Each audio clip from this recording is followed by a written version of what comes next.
reception and delivery, but he hides the ball very well. Alexi Ogando, when he brings his leg up, the leg, the glove, and then he takes the ball out in a way that it's guarded by his hip. The hitters cannot see that. And then it's behind his body from his hip all the way up to his shoulder. And then when the ball goes up and it's behind his head, so they're still not seeing it. And then at 94 to 97 miles an hour, it gets on the hitter and it's by him. He throws a lot of high fastballs, but look at the last hit. The last look that the left-hander and right-handed hitter sees coming out of his head. The ball just disappears. It is on you. He is exceptional. He throws very, very well, and he is hard to hit. He is facing a potent offense tonight in the New York Yankees. The Yankees bounced back yesterday in the Saturday game, and they beat Texas to even up this series at a win apiece. They got some good starting pitching from Freddie Garcia, who finally got a chance to make his first start of the season. 6 crafty innings for the veteran. And what else is new for the New York Yankees? A couple of home runs. Mark Teixeira, a 2-run shot. Robinson Cano, a big home run late to give the Yankees a little breathing room as they win 5-2. The New York Yankees have hit 24 home runs, Bobby, in 13 games. Easily the most home runs so far in the major leagues. This is a dangerous bunch. Yeah, and they're the version of the Bronx Bombers 2011. They've hit the ball out of any ballpark, and especially here. They have a few guys in this lineup that turn a fastball around. One of them is Robinson Cano. Hit a home run last night. Many people think he's a potential MVP. He can hit, he can field, and he can smile with the best of them. And we're looking for a great game out of him. And look out for George Posada. Jorge will be ready for that fastball. 2 strengths for the Yankees so far this year, their power and their bullpen. And one of those relievers, Jabba Chamberlain, is standing by down on the field with our Buster Olney. Now, Jabba, tonight, CC Sabathia faces the Texas Rangers. What's his greatest challenge? I think to be able to get strike one and be able to expand the zone of the secondary stuff, his changeup is so good. So I think, he establishes his fastball and they continue to expand the zone on these guys. And, they can change the game with one swing. So, CC's going to go out there and be a horse for us and get us going. The wind is blowing like crazy here today. How does that affect the thinking of a pitcher? Just some of those instances on lefties, sometimes you just got to mainstay your strengths, but also know that once it gets up in that wind, sometimes it can get going. So you got to be careful and make your pitches. Thanks, Jabba. Now over to the Rangers. Here's Wendy Nix. Buster, thank you very much. I'm here with David Murphy. David, this is a very deep Rangers lineup. Even so, though, how do you compensate for the loss of a player like Josh Hamilton? I don't think you can ever replace a guy like Josh. He's an MVP. He can do some things in this game that not too many guys can do. So you don't try to replace him. You just move on and continue to play good baseball.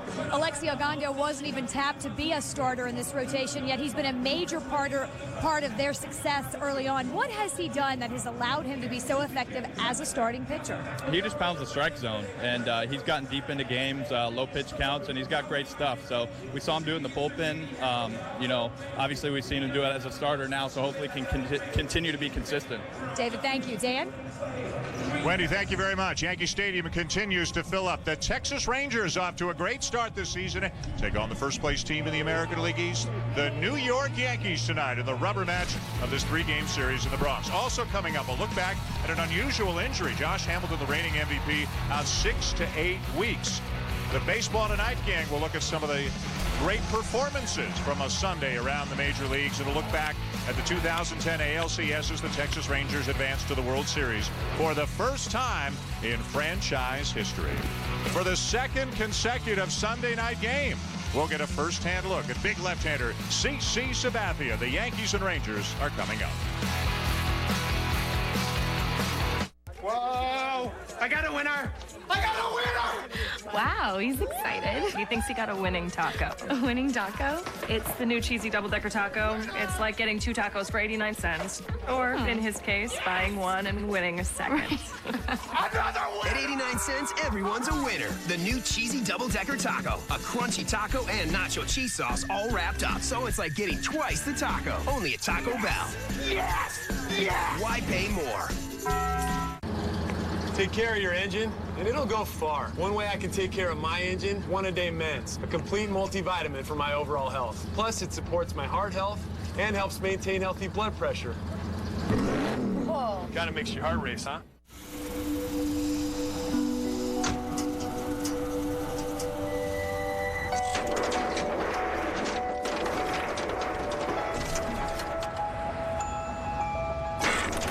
An accident doesn't have to slow you down. Introducing Better Car Replacement, available only with Liberty Mutual Auto Insurance. If your car's totaled, we give you the money for a car 1 model year newer. To learn more, visit us today. Responsibility. What's your policy? Your grilling is still going to be pretty amateur. But your deck? That's pro. Finish like a pro with Cabot wood stains. Cabot. That's pro.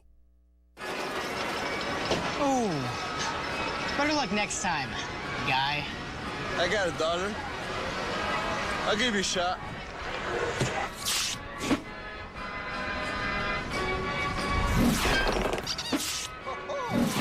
That's right, baby. Sorry, pal. We're closed. Felix Hernandez, a man with an epic arm.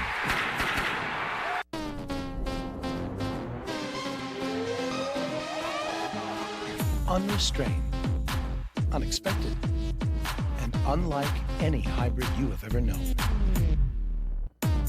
Introducing the most fuel-efficient luxury car available.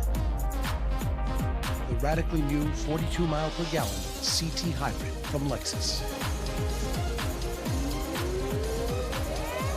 Welcome to the darker side of green. Introducing Viera Connect from Panasonic. Now you can enjoy a world of great web apps right on your TV. How's the baby?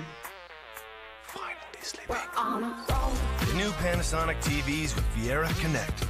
The web entertainment you love meets the best picture quality we've ever delivered.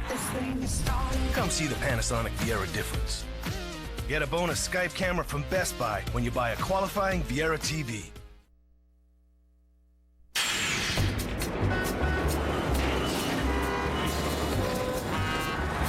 New York is really a bunch of little towns with different cultures, different foods, different religions.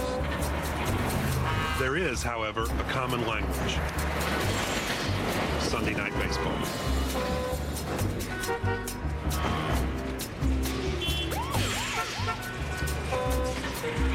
Welcome back to Yankee Stadium in the Bronx. The Texas Rangers and the New York Yankees wrapping up the series and wrapping up the week here in Major League Baseball. As Gary Cedarstrom, the crew chief, fielded Culbreth, the home plate ump, Adrian Johnson, Lance Barksdale, exchange the lineup cards and get us ready for baseball here at Yankee Stadium. For During the Game, as always, tonight, you can follow Buster Olney and Wendy Nix on Twitter. You can also like us on Facebook at facebook.com/ESPN Baseball Tonight. Ron Washington is the manager of the Texas Rangers, led them all the way into the World Series last year, and he's awfully excited about the way his team has started in spite of some injuries and always room for improvement. But the Rangers are off to a good start so far this season. A look at the lineup right now. Ian Kinsler with some pop in the leadoff spot. Elvis Andrus, the top two guys struggling recently. Michael Young is hot. He's hitting third in Josh Hamilton's spot. Adriana Beltre hasn't really gotten untracked yet. Nelson Cruz, the sky is the limit for him. Mike Napoli at first base tonight with the left-hander Sabathia on the mound. David Murphy filling in left field for the injured Josh Hamilton. Yorvik Torrealba is the catcher, and young Julio Bourbon is the center fielder and will bat ninth for the Texas Rangers. Deja vu all over again. Mr. Hershiser, what can you tell us about Mr. Sabathia? He wants to improve from his last outing against Boston, where he was throwing too many balls. His strikeout to walk ratio changed and has gone up, and it's mostly about fastball command. You see how it was 7 strikeouts, 2 walks, 3 walks total in the first 2 outings, 4 walks in the last outing. Fastball command, especially to his throwing arm side, it was high and away. Sabathia to face Ian Kinsler to get us started on a somewhat cool and breezy evening with the wind blowing out from right to left field here at New Yankee Stadium, if we can still call it that, where they have brought some of the traditions with them, of course, from old Yankee Stadium, including the defensive roll call.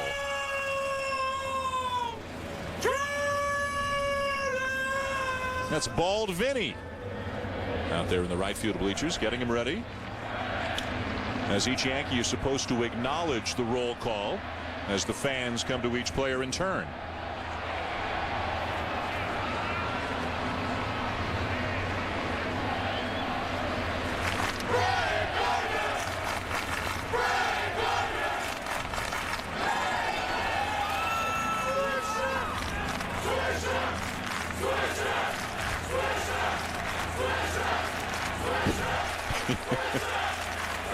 You can see Swisher saying, hang on a sec, there's a pitch coming. Now I got you. Such a shy guy, that Swisher.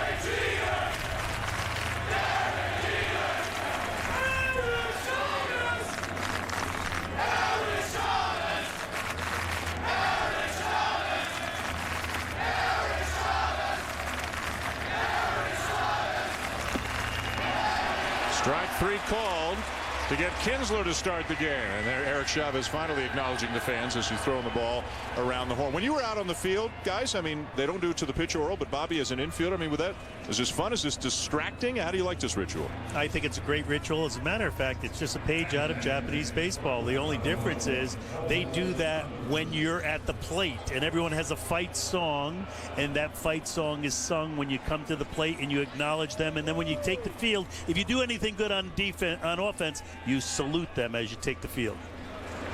Here's Elvis Andrus just underway, one down here for the Texas first inning in the Bronx. Andrus, the talented young shortstop for the Rangers, who is also like Kinsler, not swinging the bat very well of late, but as Ron Washington told us, both guys are drawing walks, stealing bases, scoring runs, and playing great defense.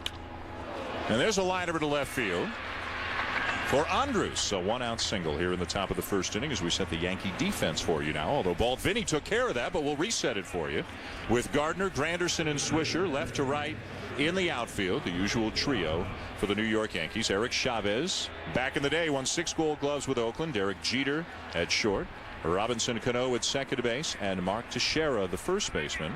And Russell Martin, who has started all but 1 game so far this season for the Yankees, catching Sabathia. Mark Teixeira, a pretty talented defender, Bobby. Great range when he's on the base. Throws from the infield, up the line, and down the line. He makes all the plays. Michael Young, the batter. Young DHing again tonight. That's his primary spot this year, although he's played some second, played some first. Right now, his primary spot in the batting order is third. Josh Hamilton's spot for the foreseeable future. Ron Washington liking the experience of Young and also that .339 batting average. And Dan, you know, we talked about Andrus maybe stealing from first. Well, the Yankees have given up the fewest stolen bases in baseball, and that is only 2. And Russell Martin has done a great job behind the plate. CC Sabathia and the whole pitching staff, it was one of their concentrations in camp to really do a better job with the running game, we were told by Joe Girardi, and they are proving it so far this season. 2-1 the count on Young. What can you do as a manager, as a coaching staff, to make your pitchers make it a point of emphasis to improve pitchers holding on runners? You have to change your rhythm, as CC just did there. He used a quick step. Sometimes you hold it, sometimes you have a big kick, sometimes a small one. Now to play 2-2. It's not that the pitchers don't know that, is that sometimes when the game is on and it's speeding up, they lose that in their priority list, and it's their job of the coaching staff and the manager to elevate that back up the priority list. I believe every pitcher should have a package that he has when a guy's on first who steals bases and who doesn't.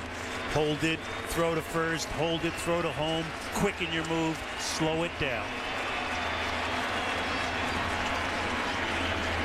Runner goes. Ball 3, throw down, wide of the bag, into shallow left center field. And Andrus into third. It'll be a stolen base for Andrus and a throwing error. Dan, the Texas Rangers are the most aggressive team and the best base running team that I've seen so far this season. He gets a great jump on the first move of CC here. There's really no chance for Russell Martin to throw him out. But Cano has to make that play and keep the ball in the infield and keep him at second base. He gets up with a good pop-up slide. He's on third with 1 out. Yeah, it is Martin charged for the error, but you could have just as easily given that to Cano. And they're not going to get it out, but if he catches the ball, Andrus doesn't advance to third. And now Young, a swing and a miss for out number 2. And that's how a pitcher picks up his defense. Doyle, right there with 2 strikes. He knows the defense messed up. He said, it's my job to keep this ball out of play. Strike 3. Sabathia won 21 games last year, 19 the year before. Winnerless so far this year, although he's got an ERA of just 1.45 at his 3 starts.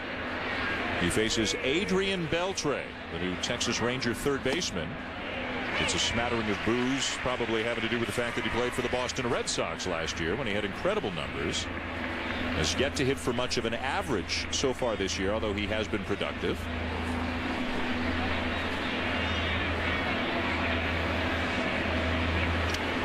Chases that high fastball and quickly in the hole, 0-2.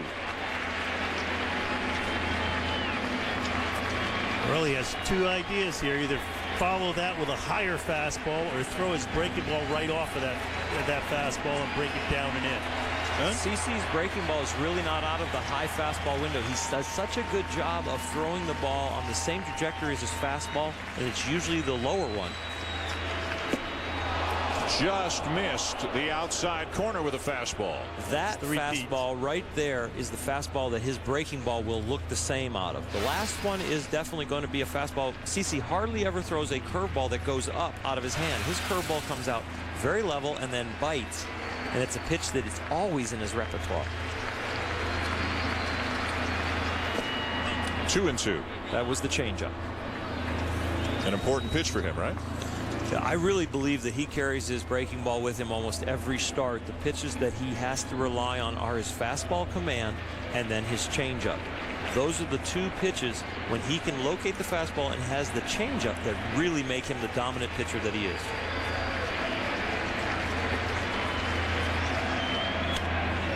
Beltre fights one off.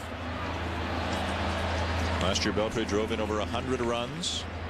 Hit 49 doubles, cashed in with a big free agent contract with the Texas Rangers. Dan, he is in swing mode, meaning the bat wants to move as soon as the ball comes out of CC's hand. If CC can make the ball look like a strike and end up a ball, I think he gets it. High in the air to left field and deep. Gardner back. Running out of room. Home run, Beltre. And the Rangers, who had not hit a home run in their last 5 games, strike early with a 2-run shot off Sabathia here in the top of the first.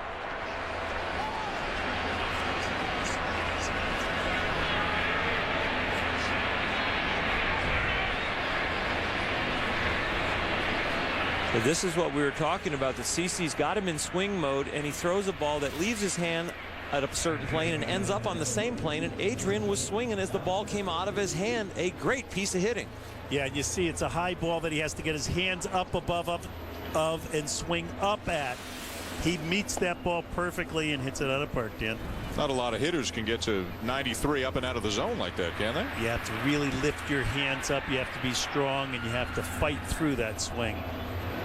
An early 2-0 lead for Texas. Nelson Cruz is the batter. And he has a wild uppercut swing as he swings through that one. The count is 1-1. All kinds of wrappers and papers and so forth blowing around on the field right now. The flags are blowing briskly out toward left field.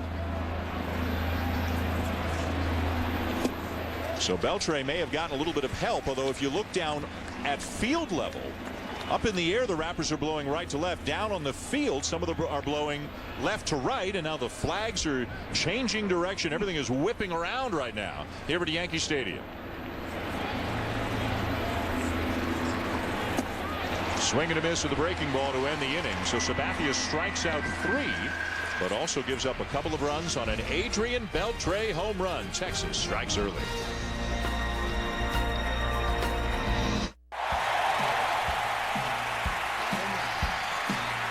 With the 9th pick, with the 24th selection, with the 44th overall pick, the Green Bay Packers. The Green Bay Packers. The Green Bay Packers select Aaron Rodgers, Clay Matthews, Donald Driver, A.J. Hawk, Greg Jennings, B.J. Rogers, Jordy Nelson. The NFL Draft, live from Radio City Music Hall. Join ESPN's All-Star lineup, starting Thursday, April 28th at 8 on ESPN. Presented by Bud Light. Come on, Mauer, put your skirt into it. This is the show, not ladies' night at the Duluth Button Hut. I've seen better swings on a porch. Hey, maybe instead of the pure control system, we should have added a make Joe not choke system. Am I right?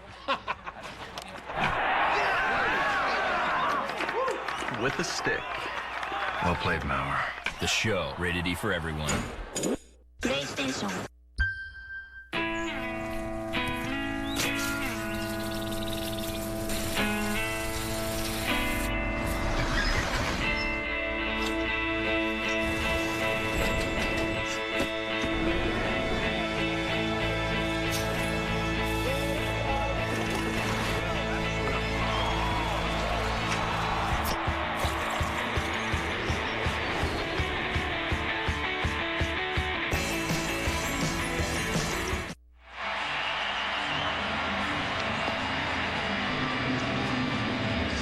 Bottom of the first inning here at Yankee Stadium, with the Texas Rangers leading 2-0 on the home run by Adrian Beltre off CC Sabathia. Look at the New York Yankees starting lineup as written onto his scorecard by Joe Girardi. The lineup is presented by Taco Bell. Derek Jeter in the leadoff spot. Curtis Granderson hitting second tonight. Mark Teixeira third. No A-Rod tonight. Sore back at oblique. So Robinson Cano moves up to cleanup. Nick Swisher hitting fifth. Eric Chavez filling in at third for A-Rod. Jorge Posada DHing into batting seventh. Russell Martin catching into batting eighth.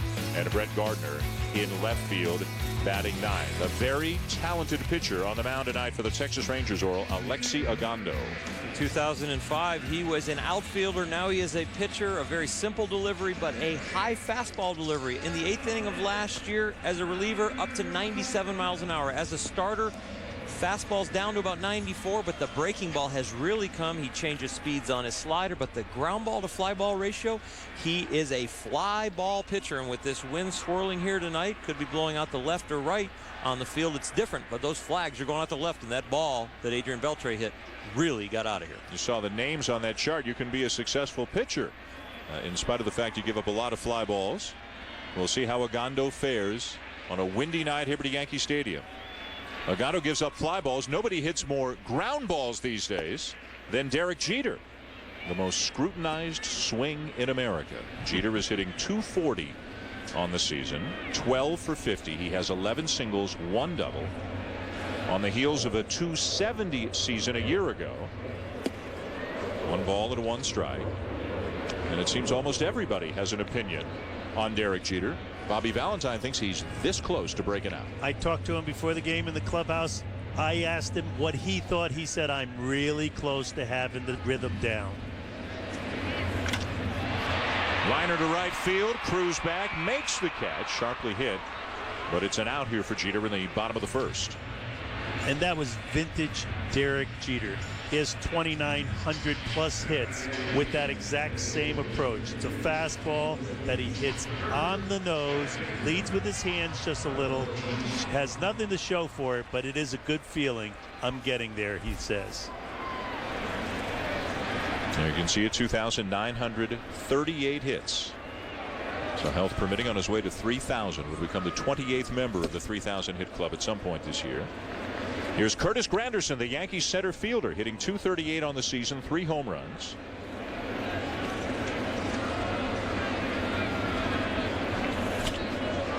And he has popped one up, third base side. Beltre about 3 inches shy of being able to make that catch.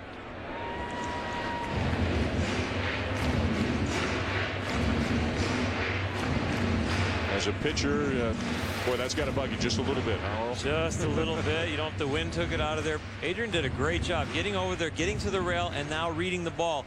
You don't want to try and time that. You want to get to the rail as soon as possible. If the wind brings it back into play, it's easy to back up. There's no barrier there. But if it's there and it makes you reach, you want to be there in an ability to grab the rail and get your weight over the rail to reach as far as you could, and that's what he did. One of the best defensive third basemen in baseball, Adrian Beltre.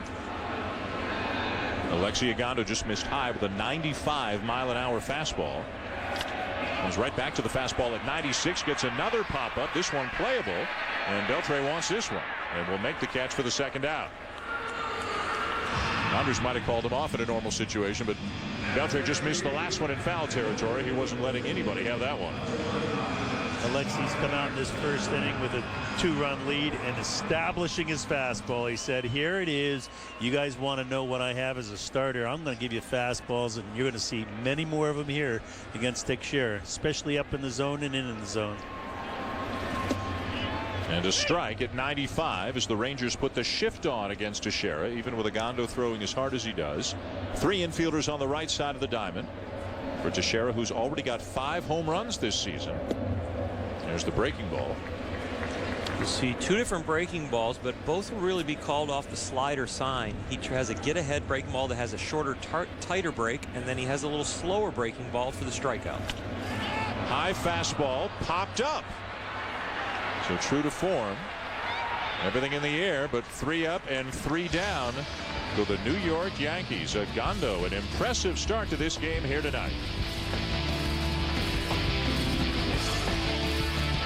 Going to a job interview, I make sure I've got the right guidance. It's the same with my taxes. TurboTax has a unique GPS feature that guides me step by step, and calculations are guaranteed 100% accurate. They even offer audit support and help me reach my maximum refund guaranteed. Try TurboTax now. Redesigned Power E-Trade Pro. It's like hardwiring the market right into my desktop. Launch my watch list, a popping stock catches my eye.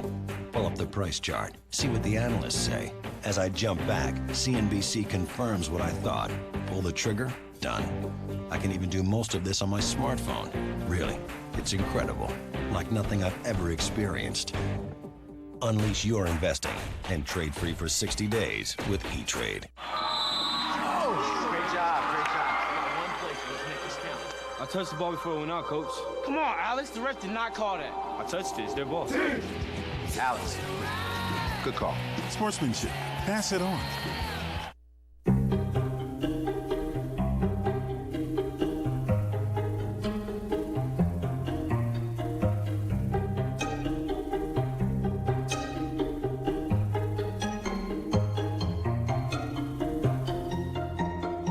It works with people. It works with cars. The newly refined Acura TL. Aggression in its most elegant form. Fight!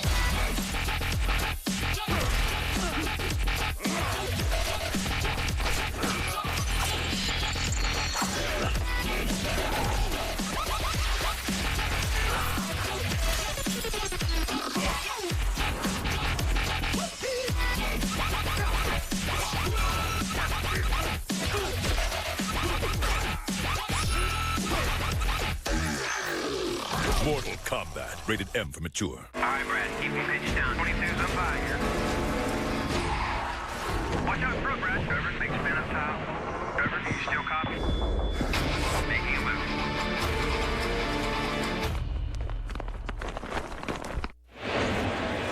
Top of the second in the Bronx. Dan Shulman to Bobby Valentine, Orel Hershiser, Buster Olney, and Wendy Nix with you here at Yankee Stadium. And Adrian Beltre, first inning home run off CC Sabathia, has given Texas a 2-0 lead. As Mike Napoli begins the second inning for the Rangers. He's playing first base tonight. He'll play some first. He'll catch. He'll DH once in a while. And he'll run into one every now and again. He's already got 3 home runs in just 18 at-bats this year. Chases away, and it's a ball and a strike. Real good platoon player. Excellent against left-handed pitching. And pretty good against the Yankees in his stint with the Angels. In fact, one of the most dangerous hitters the Yankees have faced in the last 60 years, the numbers suggest. 2 balls and a strike. He's a good low ball hitter, and left-handers like to throw that down and in back foot to the right-handed hitter breaking ball, and he really feasts on that pitch. Hit one out last week against them. Yep. Outside. He's hitting .375 off of lefties already this year, just with the small sampling. I think he's had 8 at-bats against lefties, 3 hits.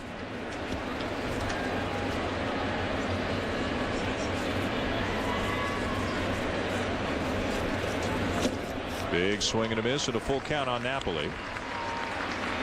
The Rangers won Friday night. The Yankees came back and won yesterday afternoon.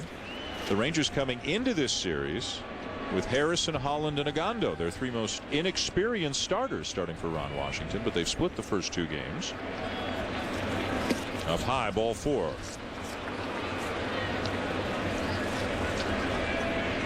ESPN Sunday Night Baseball is presented by Taco Bell. Think outside the bun. And in part by One A Day Men's, the official multivitamin of MLB, specially formulated for men. By Liberty Mutual Insurance, responsibility. What's your policy? And MLB 11, The Show. Welcome to next level sports gaming only on PlayStation. David Murphy steps in. The live K-Zone makes its first appearance of the night. First pitch swinging, ground ball to short. To second one. On to first, in time for the double play.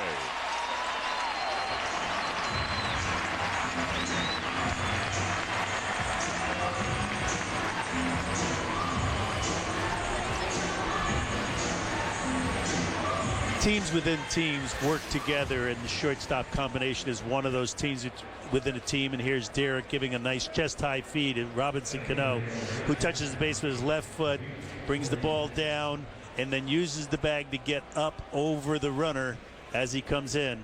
This is a 1-2-3 step. 1 with the left foot, 2 with the right foot, and 3 stepping over. Hello. Made it look pretty easy. Yeah, he did. Well, it's not an easy play. Here's Jorvi Torrealba, the Texas catcher. One thing you see from a lot of teams in spring training, and I'm sure you did some of this, Bobby, both here and in Japan, is your shortstop and second baseman, or maybe your whole infield, they'll all play together in one spring training game. Then maybe the next day they get the day off and all the outfielders play together. Just so everybody comes out of the spring comfortable with the other players who matter to them the most. Exactly, Dan. And they have hitting groups before games, and usually you'll have your shortstop and second baseman hit together, so when they take ground balls in practice, they're out in the field together. The 2-0 from Sabathia, and he just missed outside, ball 3. Another team within the team is the catcher and the pitcher, and Russell Martin has done a wonderful job of working with his new staff, catching every inning of every game except for yesterday. And Gustavo Molina, who is not one of the, well, he is a Molina, but he's not one of those Molinas. He's no relation to Benji, Jose, or Yadier. Gustavo Molina making his first appearance in yesterday's game. Francisco Cervelli is still on the DL, recovering from a broken bone in his foot, but he's not far away. Big swing and a miss, full count. And Bobby talked about how the middle infielders work together during batting practice with the same hitting group and taking fielding. The pitcher and the starting catcher work together because Russell Martin will take the last 5 or 10 minutes of the bullpen session down in the bullpen before CC comes into the game. So Russell has an idea what's working for him out in the bullpen and can bring that into the game with him. In the air to right field, Swisher, inning over. A better inning for Sabathia. And one of the most dangerous hitters in baseball these days, Robinson Cano, leads it off for the Yankees when we come back. This is dedicated to a guy we all know, who taught you how to hit and how to throw. A bona fide star as coaches go, keeps the team moving on his Firestone. Players, umpires, folks in the stands see the Firestone performance and think it's grand. So here's to the coach and his Firestone 4 for taking us out to the ball game and more. Firestone. Legendary drivers need legendary tires.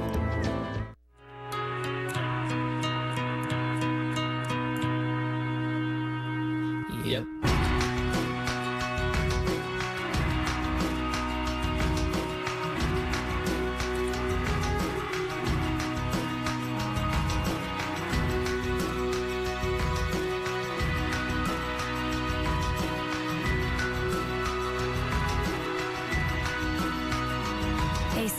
Sound mind, sound body. Now through Saturday at Sears, the #1 appliance retailer. Get 30% off all Kenmore Energy Star qualified appliances and save 15% on Energy Star appliances from all other brands. Hurry in, Sears. A, B, C, D. Can I bring my friend a tea? Pink, brown, yellow, orange, and blue. I love you.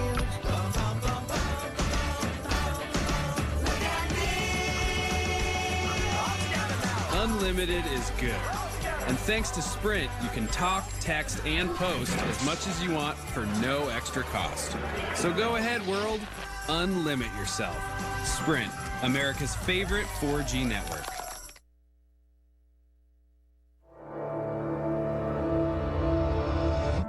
On their honeymoon, Marilyn Monroe visited troops in Korea. Afterwards, she returned to her husband and gushed, "You've never heard such cheering." Joe DiMaggio looked at her. "Yes, I have," he said.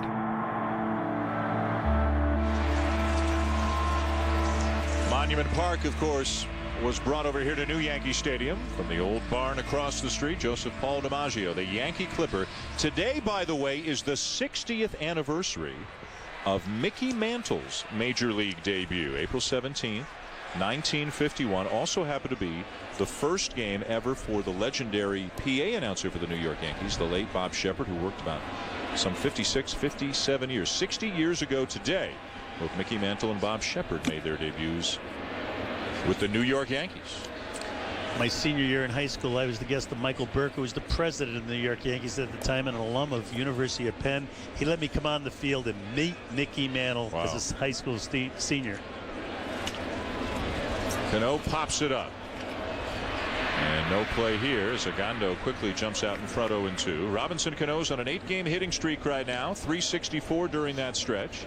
Hit a home run yesterday and has truly become one of the great hitters in the game of baseball today. In fact, before the game, Bobby, you asked Ron Washington if a big situation late, is there a guy you would put on no matter what the circumstances are? And the first guy, the only guy he mentioned, Cano. It was amazing. He does hit behind A-Rod. A-Rod's not in the lineup tonight, but he's becoming one of the most feared hitters and most respected hitters in the game of baseball. Remember, that came from a manager who walked Miguel Cabrera, who was the tying run with a man on second in a game against Detroit. So he is not afraid to intentionally walk a hitter that he respects late in the game with the game on the line. Off to a great start in his career, Cano, now in his 6th season as Nick Swisher waits in the on-deck circle. 2-0 Texas, bottom of the second, and Adrian Beltre home run in the top of the first doing the damage tonight. Fastball just outside. Boy, free and easy, Oral, at 96. The thing they're working on with Alexi is the fact that there are such thing as waste pitches or expanding the strike zone, having command of the ball just off the plate to let the hitter get himself out on a very much a pitcher's pitch. And that was that type of fastball right there. Just off the plate, let Cano reach for it, ball. Now the breaking ball hammered. Deep right field and gone.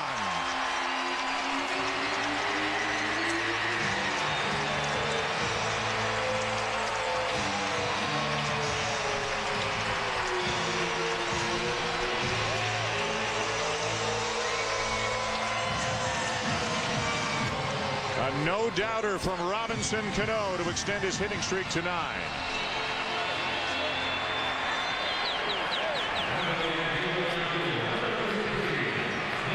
He got a slider in on his hands. Robinson Cano can get his hands in, work his body, and keep that inside pitch fair as well as anyone in the game of baseball. He got firm, he got turned, and he hit a home run. 2-1 Texas. Nick Swisher, the batter, as the live K zone comes in again. You can see where Torrealba is setting up behind the plate.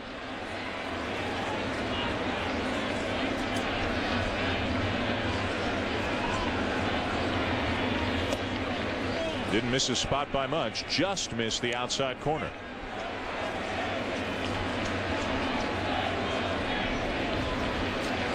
It's brought the Yankee fans back to life here in the Bronx. That home run by Robinson Cano, cutting the deficit in half. Rubber match of this 3-game series. Fastball pops him up. Andrews, 1 down. Well, after that fastball away, you think that maybe he's set up for a breaking ball in. And here it comes right on the inside corner, right where he wants it on the belt. He gets firm. He clears his body so he can move his hands in towards his front hip. Bang. Not only home run, but hard and fair. And well into the second deck in right field. Many guys, after fastball away, will hook that ball foul, or that will be at best a foul ball over the dugout.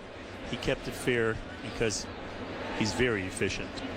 There's Eric Chavez filling in for Alex Rodriguez tonight. A-Rod out with some stiffness in his back and his oblique.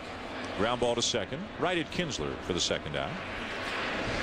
The Yankees continue to hit home runs at a remarkable rate, easily the most home runs in the majors this year. And they have scored the highest percentage of their runs on home runs. So is this good news that they've hit so many home runs, or is this dangerous that they are so reliant upon the home run to score?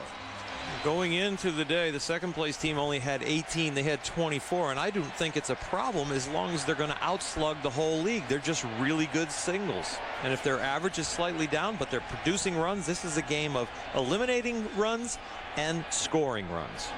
The league average, by the way, is 32%.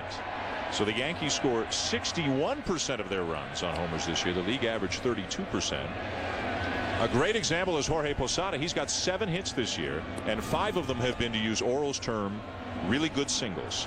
Really good singles. And if you're going to have a total of all the other teams in the big leagues and your percentage of runs is high, that's a problem. But when you outslug the whole rest of the league and your average is slightly down, then I don't think it's a problem at all. This is about scoring runs. But can you keep up the pace of almost 2 home runs a game that the Yankees are on right now? No. Only because no one's ever hit 324 home runs. They've played 11 of their 14 games here at home, and this is a good hitter's park. Jams him with a fastball, pop up to Napoli, and the inning is over. The Yankees, though, do get a run on a home run as Robinson Cano extends his hitting streak to 9, slugs his 4th home run of the season. 2-1 Rangers with a Baseball Tonight update from around the major leagues when we come back. As a manager, my team counts on me to stay focused, so I take One A Day Men's 50+ Advantage. It's the only complete multivitamin with ginkgo to support memory and concentration. Plus, it supports heart health. That's a hit. One A Day Men's. This past year alone, there's been a 67% spike in companies embracing the cloud. Big clouds, small ones, public, private, even hybrid. Your data and apps must move easily and securely to reach many clouds, not just one.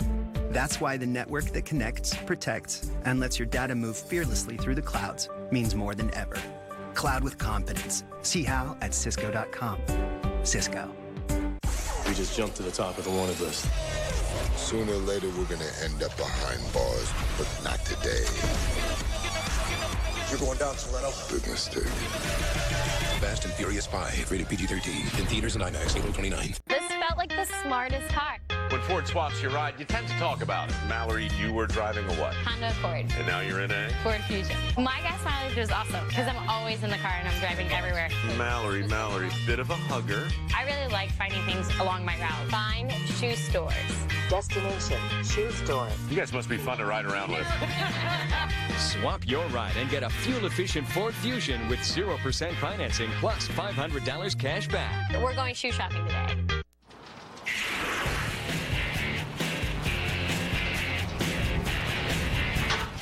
Grady Sizemore had a huge day today in his return coming off microfracture surgery. I'm Carl Ravitch, John Kruk, and Barry Larkin here. Grady Sizemore also had a double to go with that home run, and he was one of the offensive heroes today. Well, he certainly looks healthy and happy.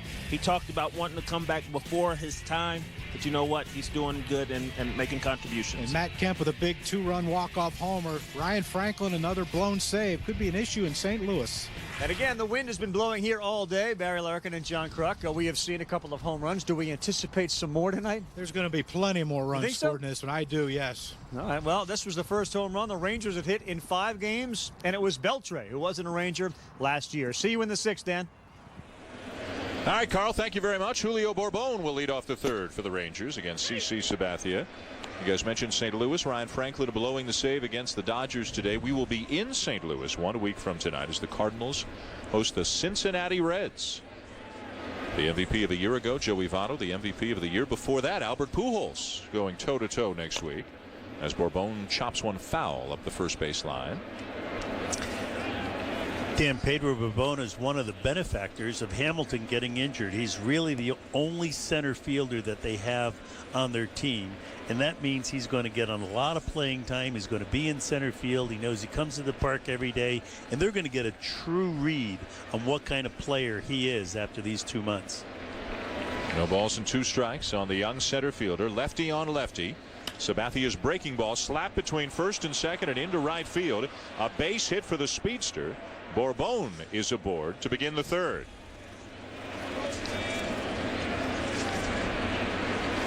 Sabathia with a look of frustration on his face. Wasn't hit hard, and now a definite stolen base threat is on, although as we mentioned earlier, the Yankees came into the game having allowed only 2 stolen bases all season, but Elvis Andrus already has one here tonight. I think CC got very lackadaisical with that breaking ball. They were all thinking, I got a ninth place hitter up who shouldn't even be in the lineup. I'm just going to throw him a breaking ball, and he paid for it.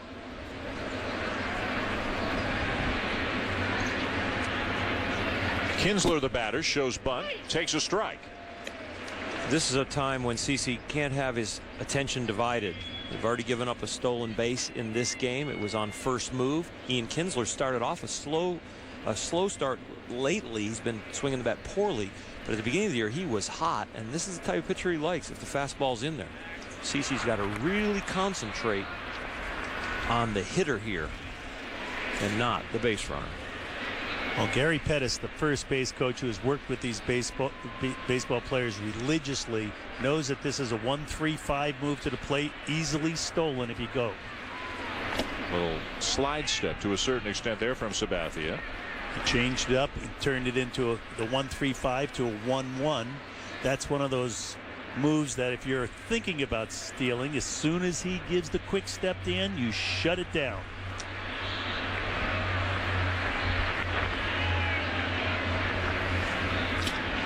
Sharply hit to third. Chavez up with it to Cano to Teixeira for the 5-4-3 double play. And how about the Yankees being able to put Eric Chavez into the lineup when A-Rod is out? Here he goes to his left, gives a great feed to Robinson Cano, who does his patented 1-2-3 double play. That's 1 stepping on the base with his left foot, 2 coming down on his right foot, and 3 delivering the ball to first base. Does it as well as anyone.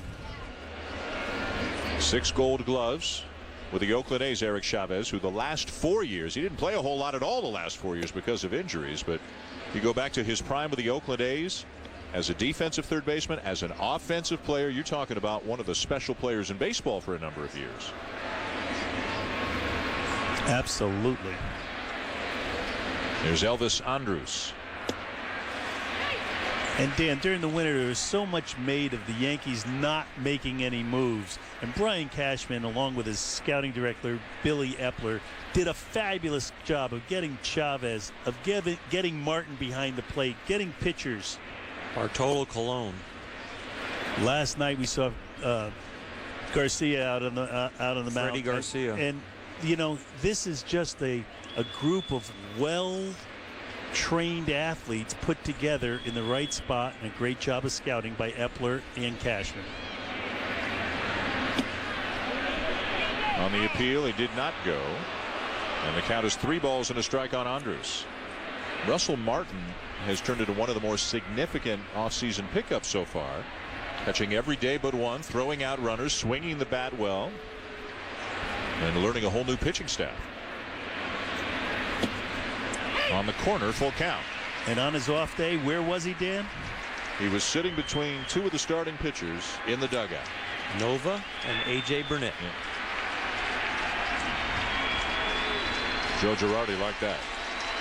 Who wouldn't? Yep, former catcher himself, of course, and a good one. 2 down, nobody on. Full count pitch. Slashed foul into the seats, right side. And Dan, the thought here, as we mentioned earlier, with Bourbon on base who's trying to steal, it was CC Sabathia's quick move and then a hold and a different move that kept him on first base that allowed the Yankees to turn that double play.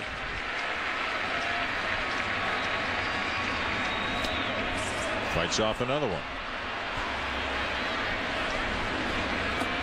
Andrus checking with home plate umpire Field and Culbreth to find out had he not swung at that, would that have been a strike. Wants to see how far out the strike zone goes.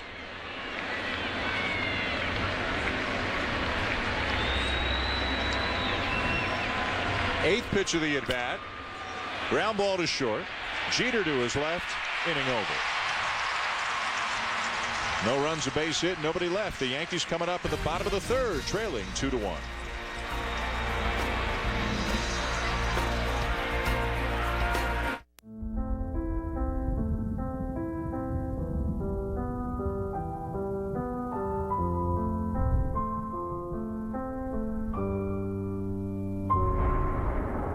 I'm grinding until I'm tired. They say you ain't grinding until you die. So I'm grinding with my eyes wide, looking to find a way through the day. A life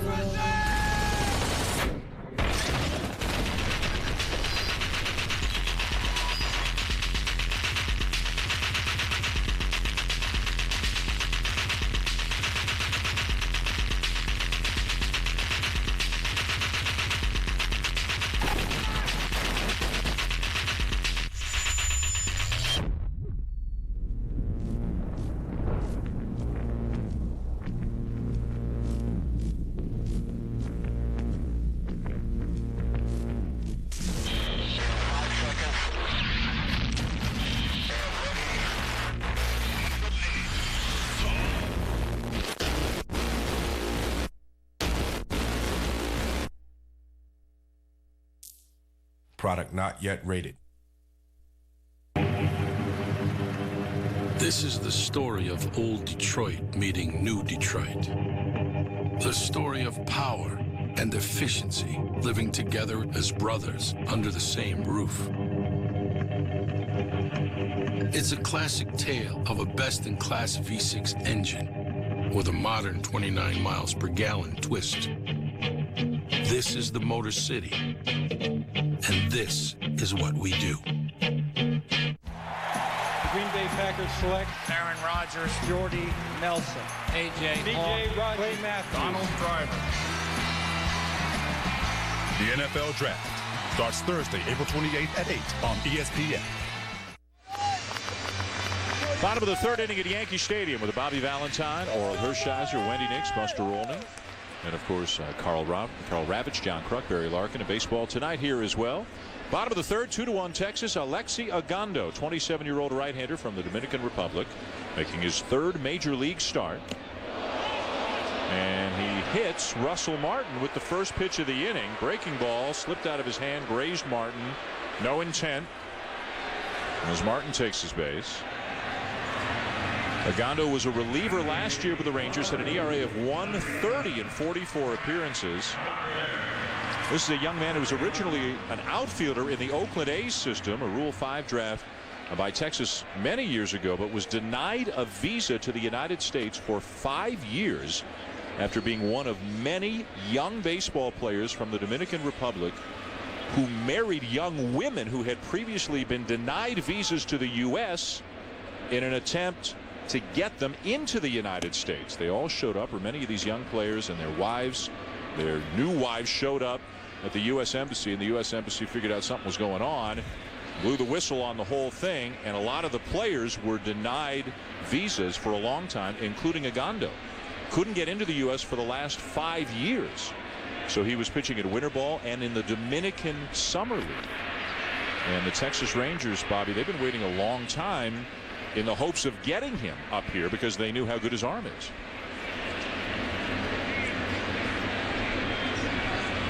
Indeed, they waited and waited, and finally he got here, Dan. Brett Gardner with a chopper over the mound. Andrews step on second, throw to first, and just like that, a double play. For more on Ogando, let's go down to field level now and bring in Buster Olney. Dan, you mentioned that he was an outfielder. He was actually a right fielder, and A.J. Preller, who was a scout for the Texas Rangers, saw him make a throw from right field to third base, and based on that one throw, he said, hey, this is a guy with a great arm, with a pitcher's body. He recommended to the Rangers that they drafted him. They got him for $12,000. When they finally talked him into trying pitching, his first pitch was 94 miles per hour. His second pitch actually hit the batter. Since then, it's gotten a lot better. Yeah, it has gotten a lot better. 2 great starts to begin this season after a terrific year in relief as a rookie last season. Derek Jeter, the batter. Ogando wasn't even supposed to be in the rotation this year. But Tommy Hunter injured his groin. He's out several weeks. Brandon Webb still not healthy, trying to bounce back from the shoulder situation. Remember, they talked about moving Neftali Feliz into the rotation. Ogando was way down the list of potential starting candidates. But he has gotten the chance. And now that he's gotten the chance, who knows if he's going to give up that opportunity to be in the rotation with as well as he's pitched early on this season. Although the Rangers are hoping the cavalry is on the way, that at some point some or all of these guys are ready to pitch, and the soonest would probably be Hunter out with a groin injury. Brandon Webb has had some success of late in his rehab process to come back. He hasn't been in the big leagues for about 2 years. Scott Feldman was a successful reliever for the Rangers, was a side armor, then moved up top and became a successful starter. Waiting to get him back. Just shows us how much depth the Rangers have. We have Josh Hamilton out. The offense seems like it's going to function pretty good. They'll miss the MVP and they want him back. And they've had pitching injuries and they've got some depth here. I think the only hole that we can really significantly say they have right now is the hole that Ogando left in the 8th inning. From the right side. From the right side. They're going to need some help in the 8th inning. And he filled that so well. Mike Maddox knows that. Ron Washington knows that. And it's something they'll be looking for. John Daniels has done a great job putting this roster together. Their general manager. But that is one place I think the Rangers will be looking throughout the year to find an answer for. Ogando, nothing fancy so far with Jeter. The last 3 pitches, all fastballs, all at either 95 or 96. And that's the book right now. Derek hasn't been able to catch up. He has tried to make adjustments. I think he's close to being on time. Grounded to first. Napoli will take it himself to end the inning. Another good inning for Ogando. 2-1 Texas will go to the 4th. 3, 4, 5 hitters Michael Young, Adrian Beltre, Nelson Cruz coming up.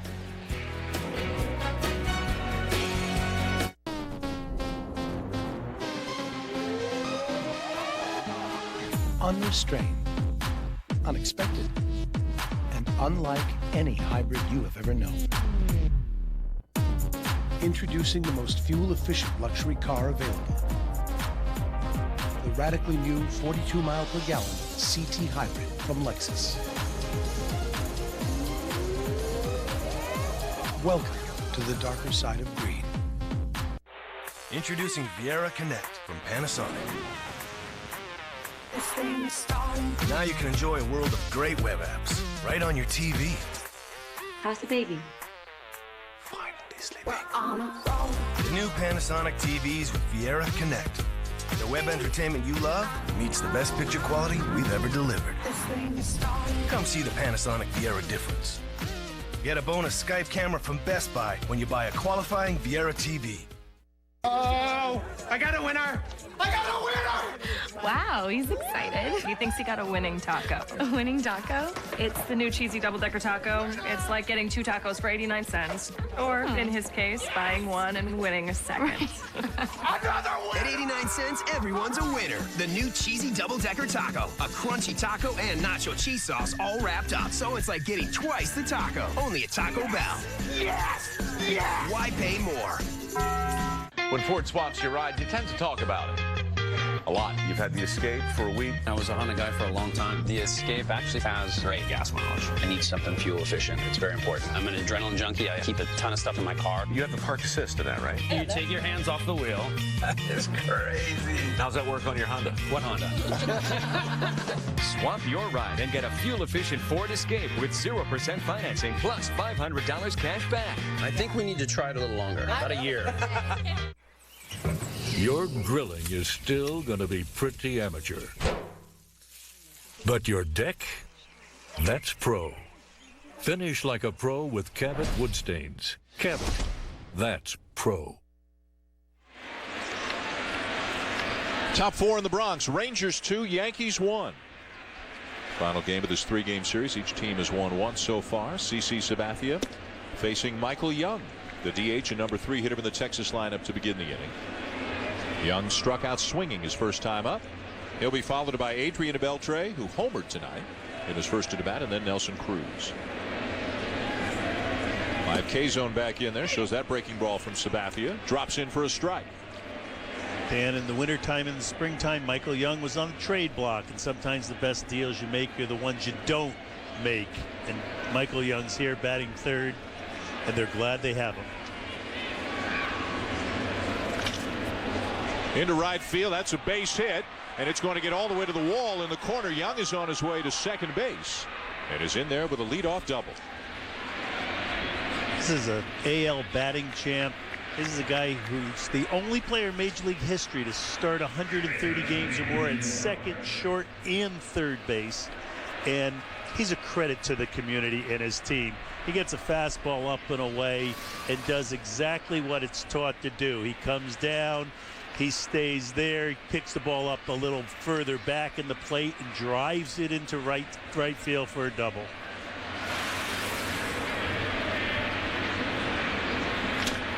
Now Beltre with a ground ball foul up the first base side. Well, when you hit the ball well, the only difference on the direction of the ball off the bat is the angle of the bat. And that way, that time the bat was further back, so there was an angle that created the ball to hit that bat and go to right field. If you hit it out in front of the plate, the angle would create it to go the opposite direction. Approximately about a quarter of a second from right field line to left field line, or what is it? It's about a 30th of a second. A 30th of a second. The difference between hitting the ball down the right field line and hitting it down the left field line. Oh, a souvenir too. There it is. It tied a Warrior. That's the way they go. Struck by lightning.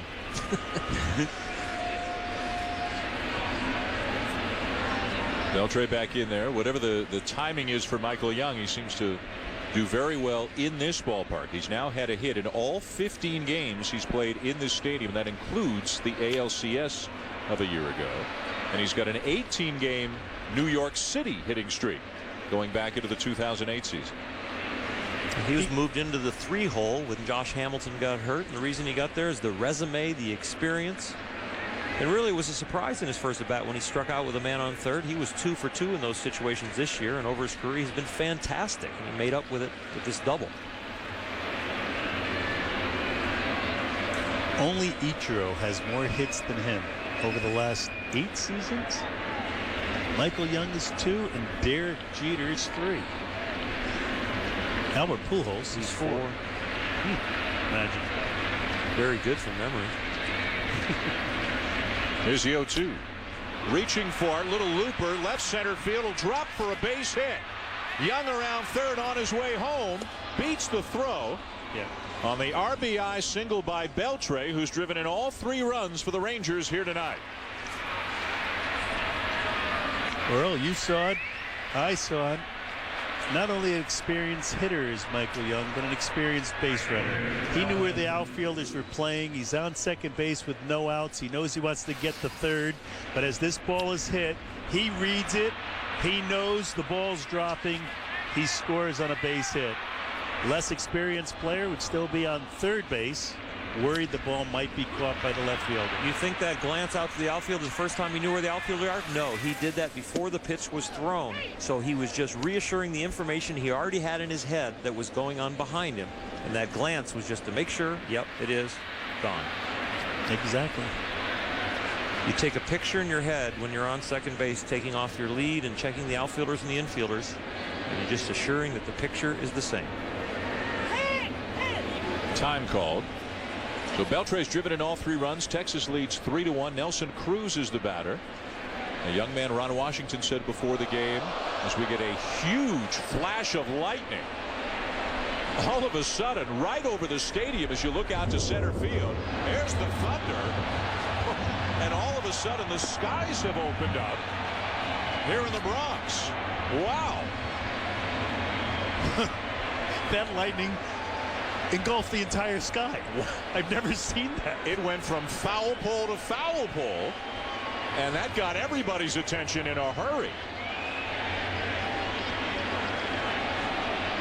And they play on. It was not right over the stadium. It was out beyond the outfield. As we look straight out beyond center field, we could see it clearly. And Dan, they'll play in a rainstorm, but if it lightnings again, they'll call this game in a hurry and get everyone off the field. 1-2 the count. That startled some folks. Nobody's moving in the bleachers, but everybody in the seats behind home plate, they've cleared out. Taking shelter on the concourse. Swing and a miss by Cruz for the first out of the inning. Dan, that must have caught everyone by surprise because the umpires weren't ready. The ground crew is nowhere to be found. And that was just a bolt of lightning, and the little skies opened up. We have a little rain, but it looks like it's a passing. Yeah. Rain's tapered off a little bit in the last minute or two. Here's Mike Napoli. Walked his first time up. We have a wind change, so also the flags are almost blowing straight down or a little in, where they used to be blowing out hard to left field.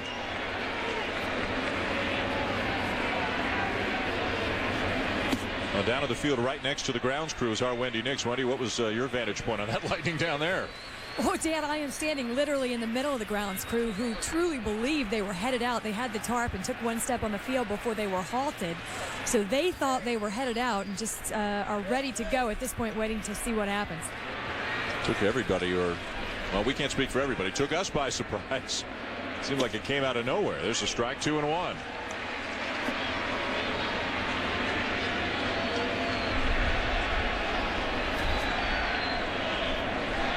Even all the Yankees are hiding in the dugout right now. They were up on the top step over the railing.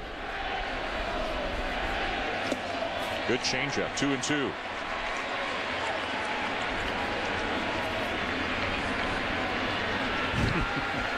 I'm staying.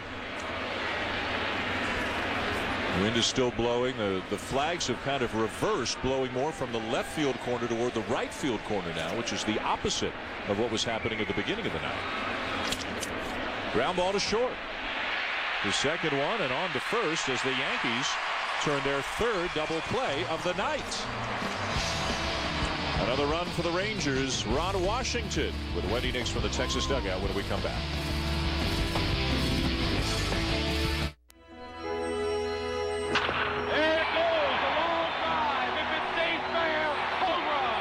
There are some baseball moments you just never forget. And look who's coming up. She is gone! And by building fields across this country, Chevrolet is proud to continue to support the famous moments still to come. Go to ChevyBaseball.com to enter for a chance for your community to win a field makeover. There's a lot of home improvement centers out there, but does paying more for less mower really improve anything? You deserve better.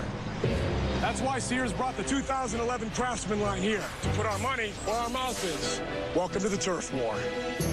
Compare any Craftsman tractor or mower to any other brand, and we guarantee Sears has the lowest price. You won't find a better deal there or there. And if you do, we'll match it and give you up to $100 to spend on anything at Sears. It's a turf war, because your lawn is worth fighting for. Some have said that deep within the blackest seas exists a beast named the Kraken. Those people, of course. Oh dear. Have never been seen again. The Kraken Black Spiced Rum. All right, Brad, keep them pitched down. 22's up by here. Watch out front, Brad. Trevor, big spin up top. Trevor, you still copy? Making a move. Back in New York, Texas 3, Yankees 1, bottom of the fourth. Time now for FaceTime, presented by Edward Jones. Let's go down to Wendy Nix, who spoke with Ron Washington between innings. Ron, you talked about your starting pitcher before this game and cited his composure as one of his greatest assets. What have you seen from Agando so far? Well, that's exactly what I've seen. You know, I mean, Cano comes up there and catches a slider and hit it out there, you know, but he maintained his composure and kept pounding his pitches through the strike zone. That's what he does. Adrian Beltre had previously struggled against Sabathia, but now 4 for 5 in his last at-bats with a home run. Is there anything he figured out? Well, I don't know, but everything he got tonight we certainly need. So if he did figure it out, I hope he continued throughout the whole game. Did that lightning take you by surprise as well? Well, it did, because we thought it was supposed to have been a very nice night, but the rain has come in. All right, Dan? Wendy, thank you. Take cover down there. The rain also has turned to hail, it looks like now. Bottom of the 4th inning. Mother Nature full of surprises tonight. The conditions yesterday were just dreadful. Cold and rainy and windy. They played on here. Games were canceled in Philly or postponed in Philadelphia and Washington yesterday. So far able to play through this one in spite of the lightning and the hail. Bobby, I knew Dan was a great play-by-play guy, but I didn't know the meteorologist's depth of his soul. Where was he yesterday? He went from rain to hail. And he was in doing the Chicago game, the NBA and we're game. Here freezing, and he knows that. Came in on the Knuckleball Express. Liner to short. You want to know what the dew point is? Okay. Granderson lines out for the first out of the inning. Hey, we've got a roof over our heads. Well, we've got it better than most right now. Especially Wendy and Buster. Yeah. What a wealth of knowledge, Dan. Good. Here's Mark Teixeira. He is from Canada. Ooh, they're all smart up there. And used to hail. And a strike. Teixeira popped up his first time up. True to form, as we saw that ground ball to fly ball ratio for Ogando. Almost every out the Yankees have made, it's been in the air. Pitches up with the fastball. Gets a lot of outs in the air.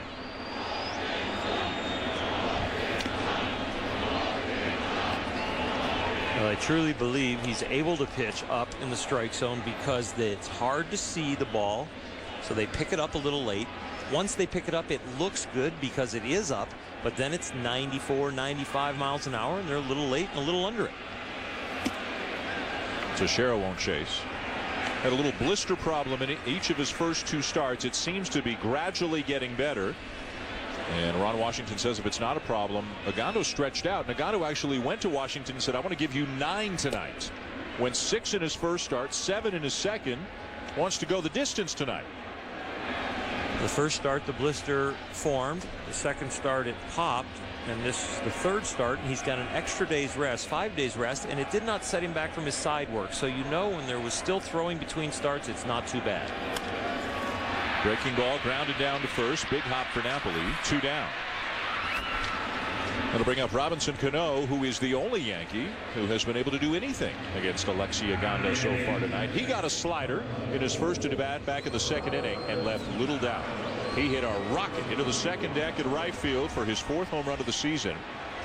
And smiles all around for the Bronx Bombers at the moment. The 25th home run that the Yankees have hit in 14 games so far this season. That easily leads the major leagues.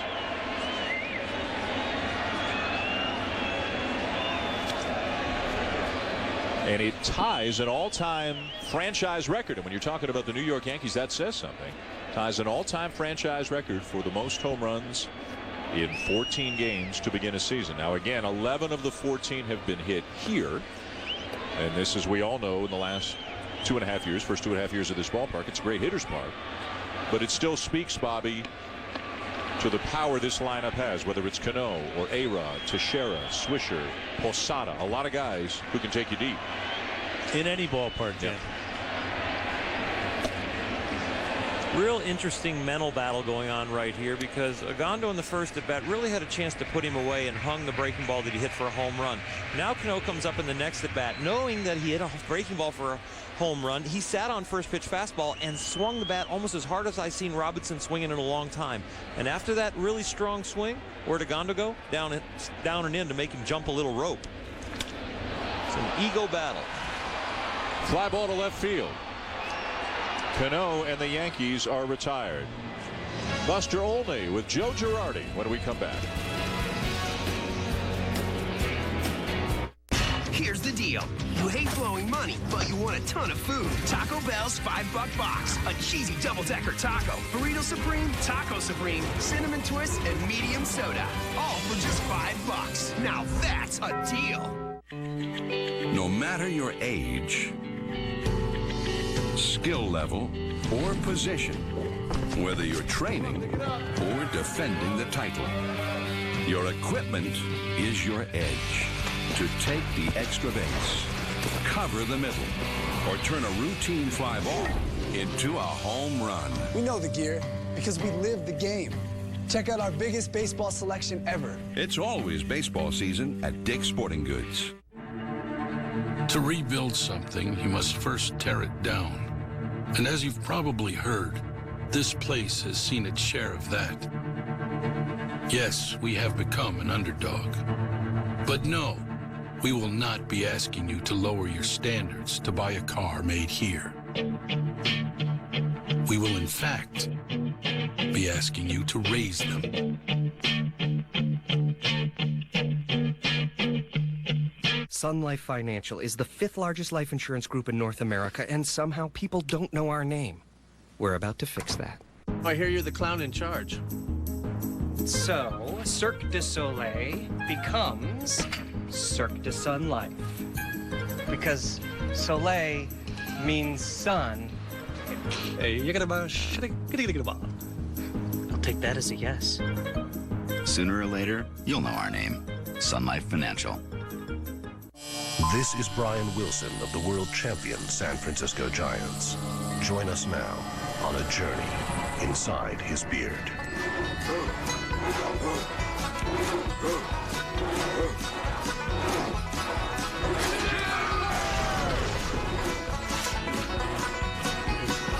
To further explore the mysteries inside Brian Wilson's beard, visit MLBAlwaysEpic.com.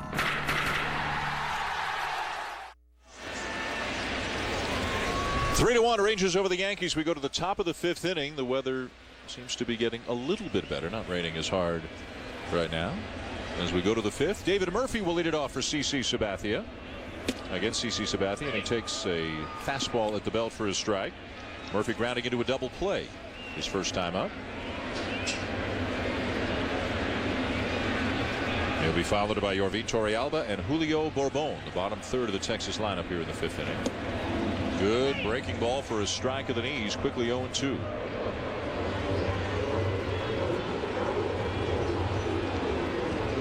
Sabathia giving up 2 runs in the first and a home run by Adrian Beltre. Another run in the 4th on a base hit by Adrian Beltre. Jams him. And a lazy fly ball to right center field. Granderson there, 1 down. Time now for more FaceTime presented by Edward Jones. Between innings, Buster Olney with Joe Girardi. Joe, what are you seeing so far tonight in CC Sabathia? You know, the guy that's really hurt him is Beltre, and he's done a pretty good job on the rest of the guys. And he made a mistake in the first inning with the fastball, and it looked like a middle up. And then in the 4th inning, it looked like he had a pretty good pitch. You know, he hit a slider down in the zone, and, you know, sometimes you tip your cap to the hitter. Alex Rodriguez not in the starting lineup. What's the status for the rest of the game and going forward? Well, he'll just be day-to-day for us, and we'll try to get him back when we get in Toronto. We have an off day tomorrow, so that should help him as well. We'll just have to see. Joe, thanks. Dan, back to you. Buster, thank you. So Alex Rodriguez, I don't think it's anything serious. Again, the off day tomorrow. They've got an off day Monday and Thursday, so that'll affect their pitching plans as well. And they do know A.J. Burnett will pitch Tuesday, Bartolo Colon Wednesday in Toronto. That's as far ahead as the Yankees have planned their rotation right now. Phil Hughes on the DL, Colon into the rotation. Ivan Nova did not pitch well in his start this weekend against Texas, so they've got some concerns in the rotation right now.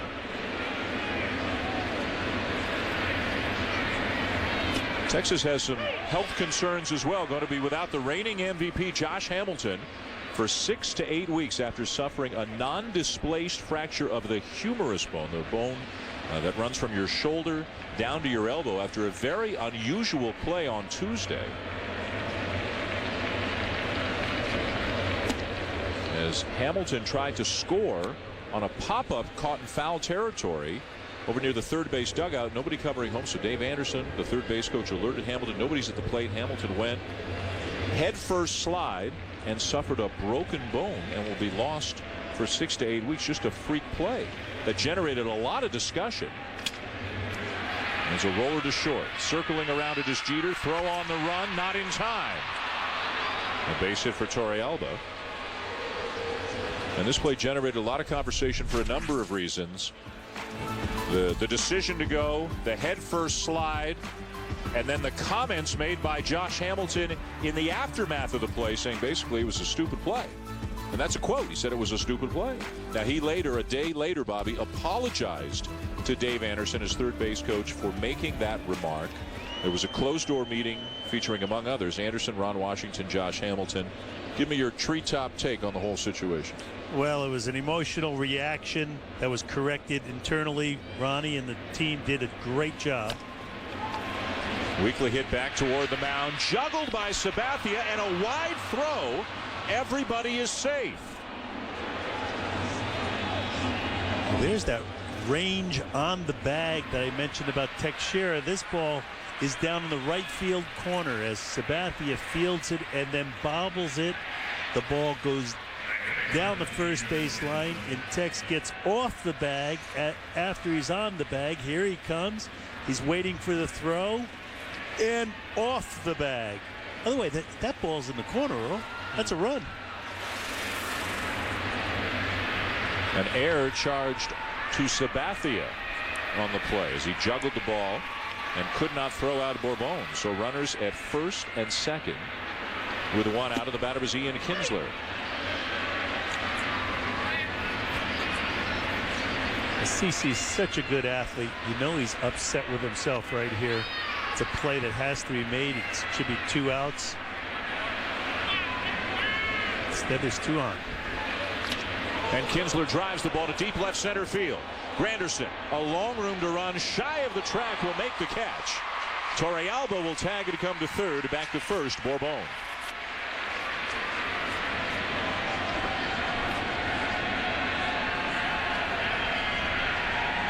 .399 to left center field here at Yankee Stadium. A lot of ballparks a lot shallower than that. That could have been very costly.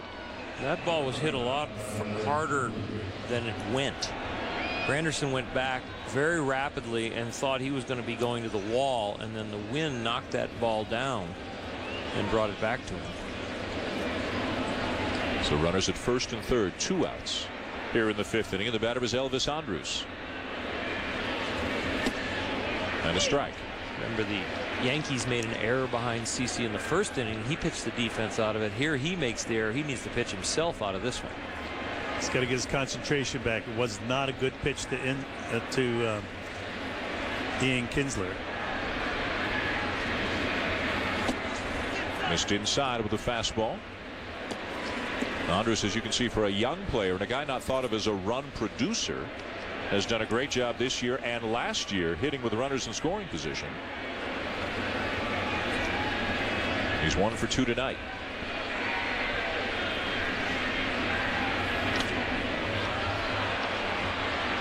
This is where the speed dimension of his game puts pressure on the defense, because it will be harder to get the out at first. You have a man on third, so now the infield hit really can hurt you, and that's a dimension of his game that he brings to the plate. With wet grass also out there from the rain that we've had, there's pressure on the Yankees now, not only to make a good pitch from CeCe, but to get him out and get him out quickly. Up the middle, Cano to step on the bag and end the inning. Sabathia gets out of it. It remains 3-1 Texas.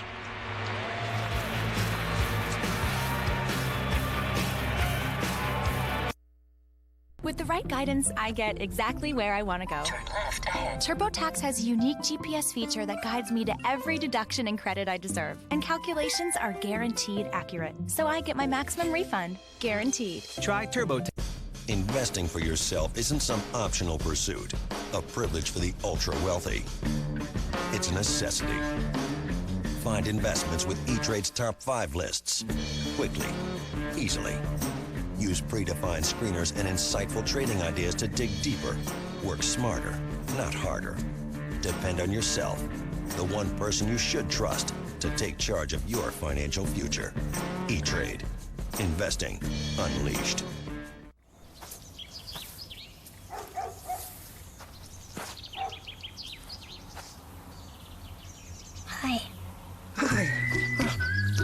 patience.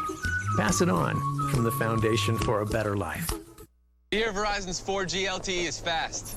Let's find out how much we can download before this rocket takes out this 4G hotspot. All right, you guys ready?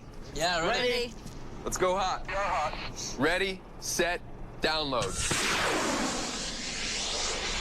Done. What'd you get? Download Solitaire. I got Gulliver's Travel. I got a photo. Yeah. It's America's fastest and largest high-speed wireless network. Verizon, built so you can rule the air. How do you turn a Chevy guy into a Ford truck guy? You swap his ride. The F-150 definitely beats out the Silverado in quality. Know anything about the EcoBoost engine? It's a V6, but it's got the power of a V8. Because I need that power, but I don't want to have to sacrifice the gas mileage. Luxury on the inside with an animal under the hood. This is by far the best truck on the road. You still a Chevy guy? No.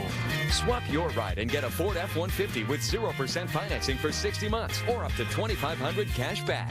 May not get this truck back. Watch the NBA playoffs and the NBA Finals for the first time on ESPN 3D. Contact your video provider or visit ESPN.com/3D. Welcome back to Sunday Night Baseball on ESPN, presented by Taco Bell.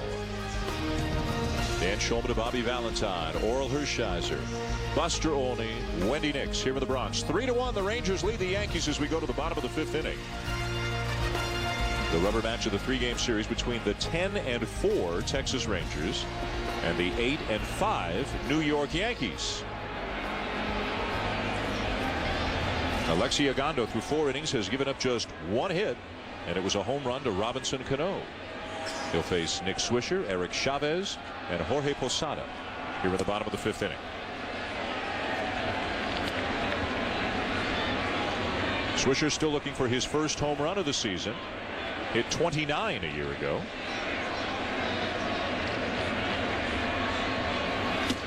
Fastball for a strike.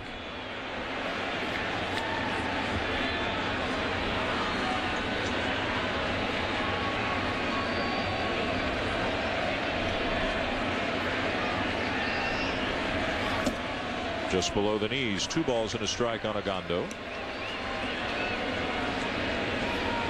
Ogando has no walks, no strikeouts, and only 1 swing and miss on a pitch he's thrown tonight. Look at how low the pitch count is. 47 here working in the 5th inning. Fly ball driven to left field, but playable for Murphy. 1 down. ESPN Sunday Night Baseball, presented by Taco Bell, is brought to you by the Principal Financial Group. It's time to see your financial future. It's time to dream again with the Principal. That looks good. Although we did a pretty good number on some sliders very recently up here in the booth, which seemed to hit the spot. In between innings, Dan. Let's get it right. For the most part. You got to do what you got to do. There's Eric Chavez. The couple days we've been here, we've eaten a lot of cow. Well, it wasn't totally in between innings. There's a slider, different kind, as it's fouled off by Chavez, and the count is 0-2. Ogando's done a nice job getting ahead of these hitters as well. Well, he wants to pitch a complete game. He knows he has to pitch to contact. He has a lead, Earl. He's not getting behind anyone. He's not walking anyone. It's making him put the ball in play, and his outfielders are doing the job for him. Past a diving Kinsler into right center field. A base hit for Chavez. It's the 2nd hit of the night for the New York Yankees. Let's check out our diamond tracks now. One of the 3 double plays turned by the New York Yankees here tonight. Yeah, and it's all about time and space. And here's Kinsler hitting the ball, and we track this ball off his bat to the glove. You see it's 0.93 seconds, and then the feed from third base to second base is 1.9 seconds, and then the pivot from second to first is 1.33. Add them all up, 4.16. Kinsler gets on the first and 4.66. There's the differential, and that's why he's out. Even when a guy is out easily, and he was out easily there, we're still only talking about a half of a second. Half a second. All time and space. Jorge Posada, first pitch swinging. Right field, dropping, and caught. A diving catch by Cruz. who came a long way from right center field to deny Posada. A much improved defensive player, always had a strong arm, has worked very hard on his defense, Dan and Oral, and he circles this ball a little and then takes a direct route, lays out, and has this ball land right in the pocket of the glove. There it is. We'll see it as a web gem. Nice play, Nelson Cruz. He sees it, he's tracking it, and this ball goes by him at second and third. Nice job, and then he's trying to throw him out at first. So 2 down in the inning. Chavez back to first, and Russell Martin takes a strike. A very talented team, as we saw all last year, the Texas Rangers. Beating Tampa Bay in the first round, beating these Yankees in the American League Championship Series before losing to San Francisco in the World Series. The Rangers beat the Yankees in 6 games last year. They lost game 1, although they were up big against CC Sabathia before they rallied late to win game 1. But then the Rangers blew them out in games 2, 3, and 4. Got blown out themselves in game 5, and then Texas won game 6 to go to the World Series for the first time in franchise history. Josh Hamilton had a big ALCS. He was the MVP. Nelson Cruz, Andrus, Sabathia, and the Yankees were knocked out by a Texas team that just, and you and I covered them on radio in the first round against Tampa Bay, Bobby. They seemed to be so relaxed, almost like they were too young to know what they were up against. You know, the playing in October and playing a team with a tradition like the Yankees. They didn't care about any of that stuff. They just played great, relaxed baseball. Tom Washington's, well, a swing and a belt. Martin to deep left field, gone.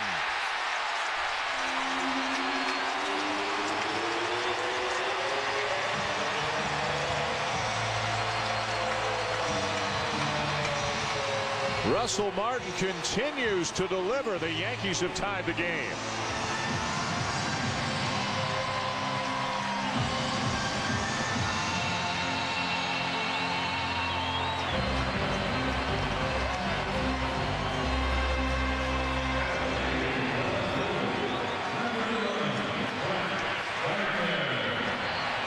Already 4 home runs on the season for Martin, and for the Yankees now 26 home runs, a new franchise record in their first 14 games of the season. That was a well-rested Russell Martin. Get his first off day of the season yesterday, getting 2 runs for his team tonight.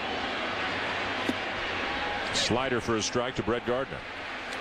Both Chavez and Martin, as you see right there, hitting high fastballs. Both had 0-2 counts. Battled back. Martin's got his hit with a 1-2 count. Remember, Robinson Cano's home run was on a 2-2 count. Just looking for the put-away pitch that he can't find, and Martin deposited that high fastball.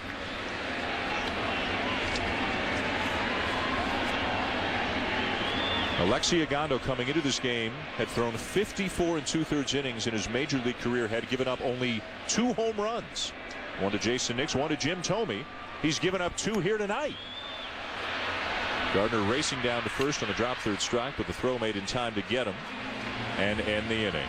Russell Martin ties the game at 3 at the end of 5. The Baseball Tonight game goes around the majors when we come back. You ready, buddy? You're probably not getting called up to the majors, but your fence, that's pro. Finish like a pro with Cabot wood stains. Cabot, that's pro.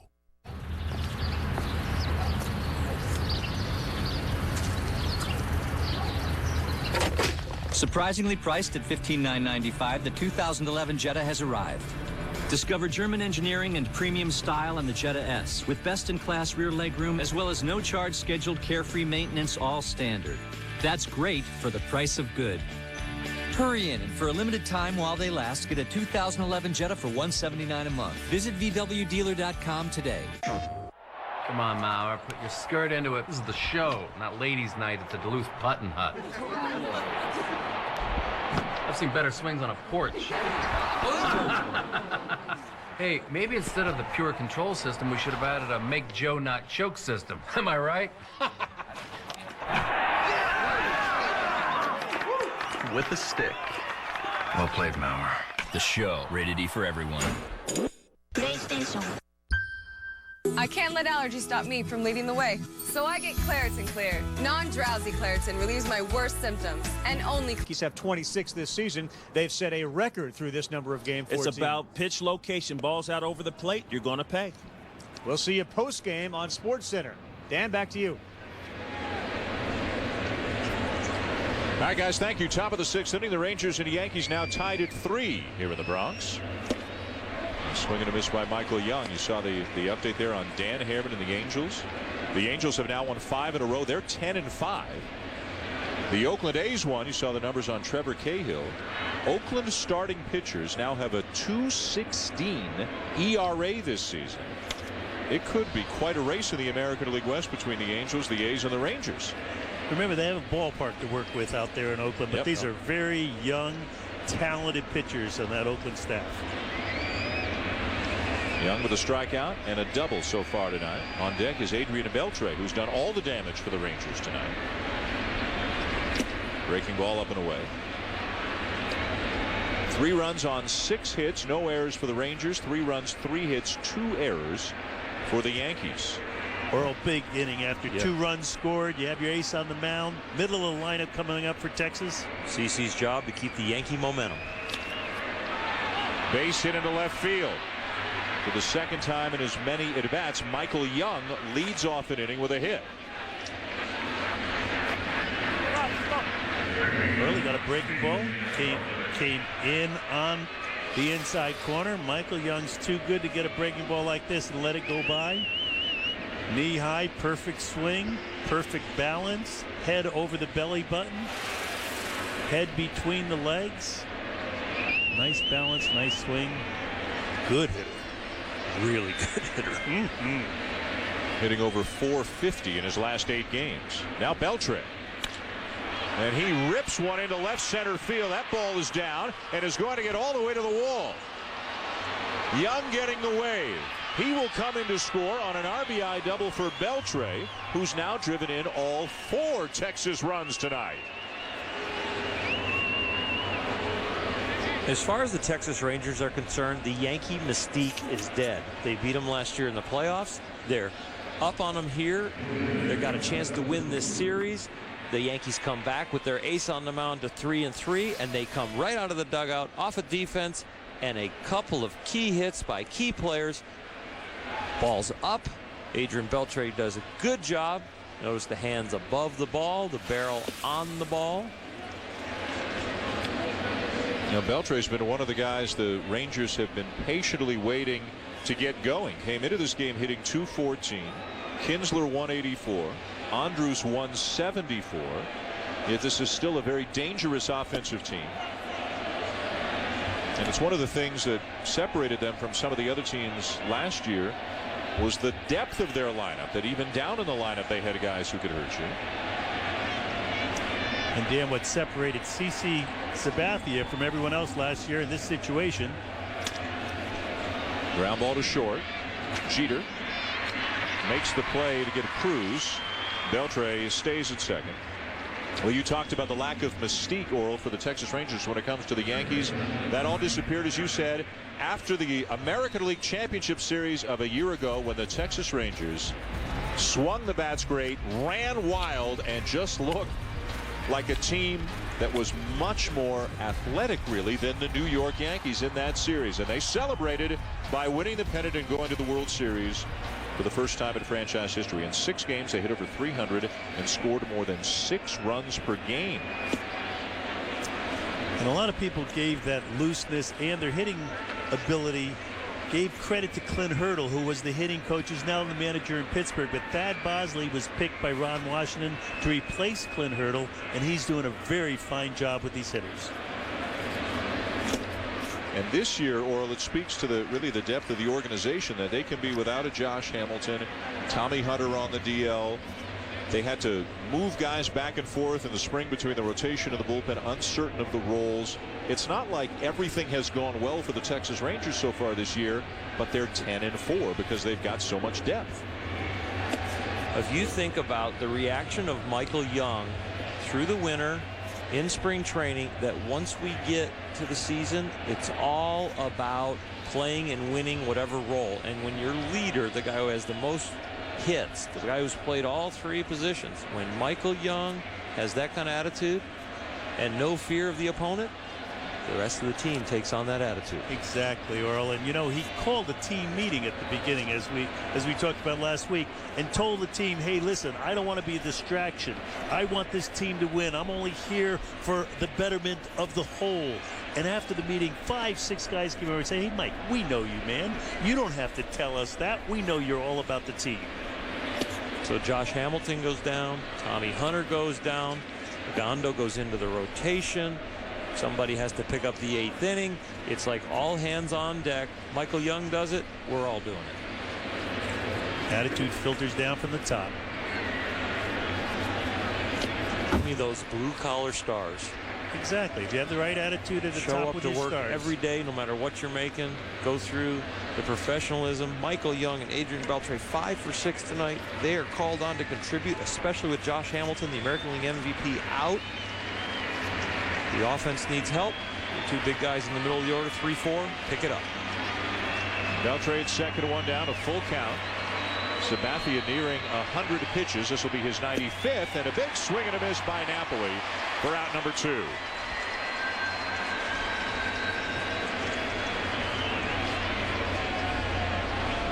Fifth strikeout of the night for Sabathia brings David Murphy to the plate. That was the command out of the strike zone you were talking about earlier, Earl. He knew he had a swinger, and he went up out of the strike zone, controlled the pitch for a ball, and got his strikeout. You have to read the hitter's emotions and where he is in the at-bat and what he's doing with the bat. Breaking ball to Murphy, and it's 0-1. Murphy's grounded into a double play and hit a fly ball to center field. He'll be a regular with Josh Hamilton out for several weeks. They're really only carrying, the Rangers are, 3 outfielders right now. Mitch Moreland, who's at this point more of a first baseman, has also played some outfield in the past. He's their 4th outfielder. So a lot, Bobby, really on Murphy and Bourbon right now. Everyday players, no backup. Yeah, but Murphy can hit, and they like what he brings to the offensive table. Not a center fielder, a corner outfielder, but there are his numbers, and he can provide the offensive pop. And as you saw from those numbers a moment ago, he did a really good job filling in for Josh Hamilton, who was injured last September. Murphy played on an everyday basis in the month of September a year ago. You know, Murphy's one of those guys. He stands so far from the plate. It looks like he can't reach the outside pitch, and everyone pitches him away, and he gets out there and still hits the ball. Thought that one was outside. 2-2 the count. So did live K-Zone. He doesn't hit that one up. K-Zone turns yellow when it thinks it's a strike. And the last 3 pitches have been opposite of the home plate umpire.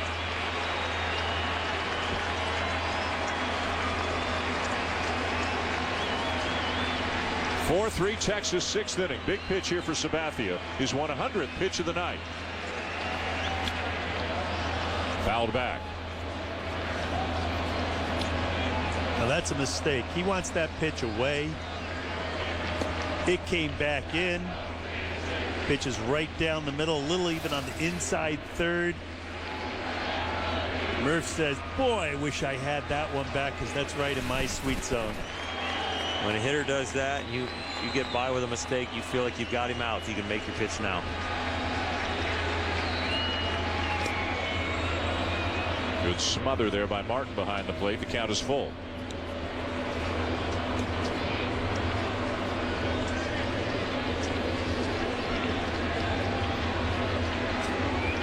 If he loses him here, Dan, you're probably going to get a trip to the mound from the pitching coach, making sure that CC has enough to complete this inning.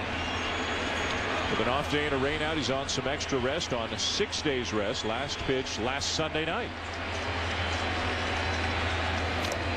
Got a piece.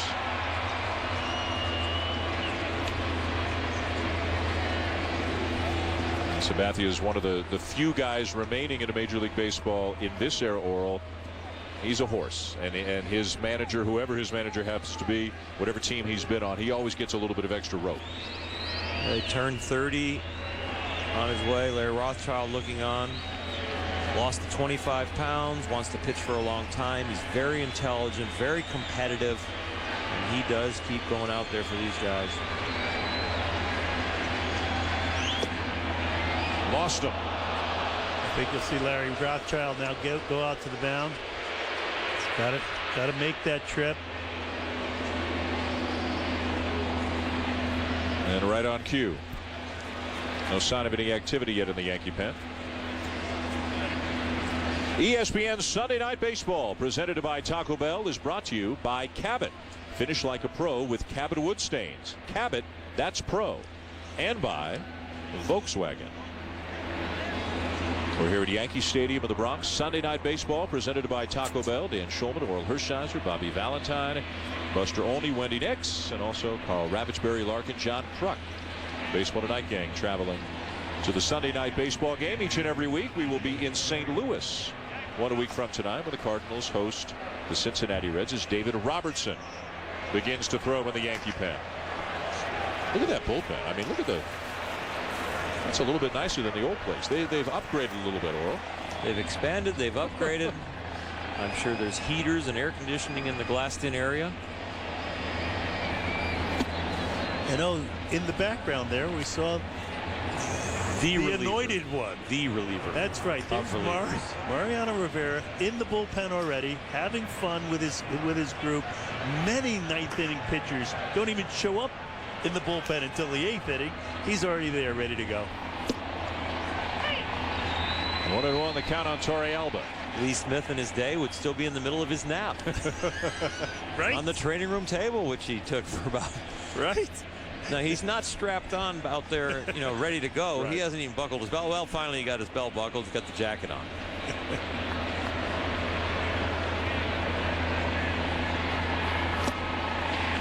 Throw down to second, and somehow Beltre got back in safely.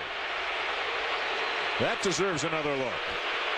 Once again, if you straddle the bag and let the runner come to you, you can make a tag in a play like this. But Robinson Cano took that ball on the inside part of the bag and then had to reach back for Adrian and misses the tag as the left hand gets into the base.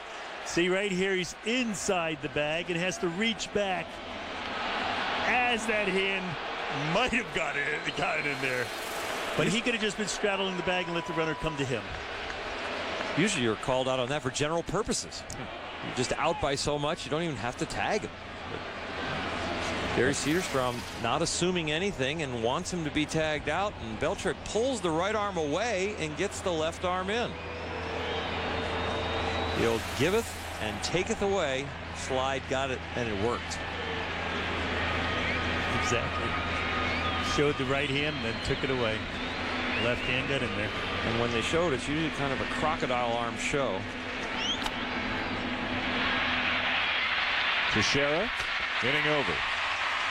But the Rangers take the lead. Beltre drives in his 4th run of the night. 4-3 Texas, top of the order for the New York Yankees when we come back.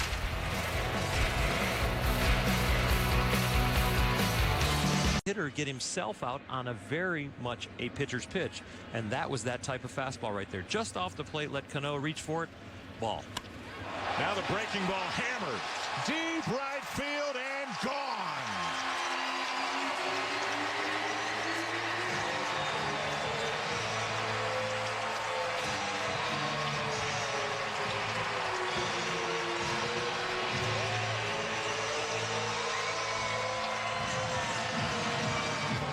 A no-doubter from Robinson Cano to extend his hitting streak to 9.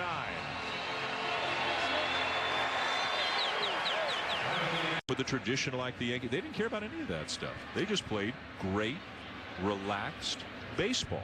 Ron Washington's. Wow. A swing and a belt. Martin to deep left field. Gone.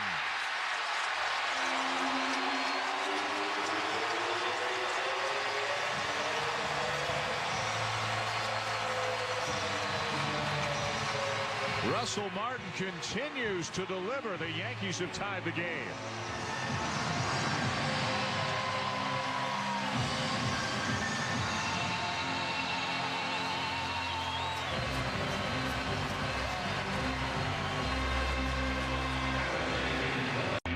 Great arms that they were worried about their command and strike throwing ability, but they have upgraded that for all of them.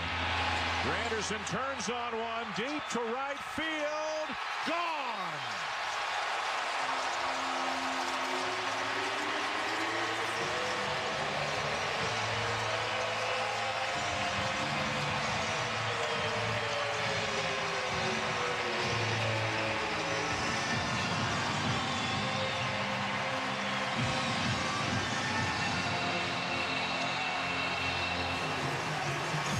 And once again, it's the home run for the New York baseball on ESPN, presented by Taco Bell.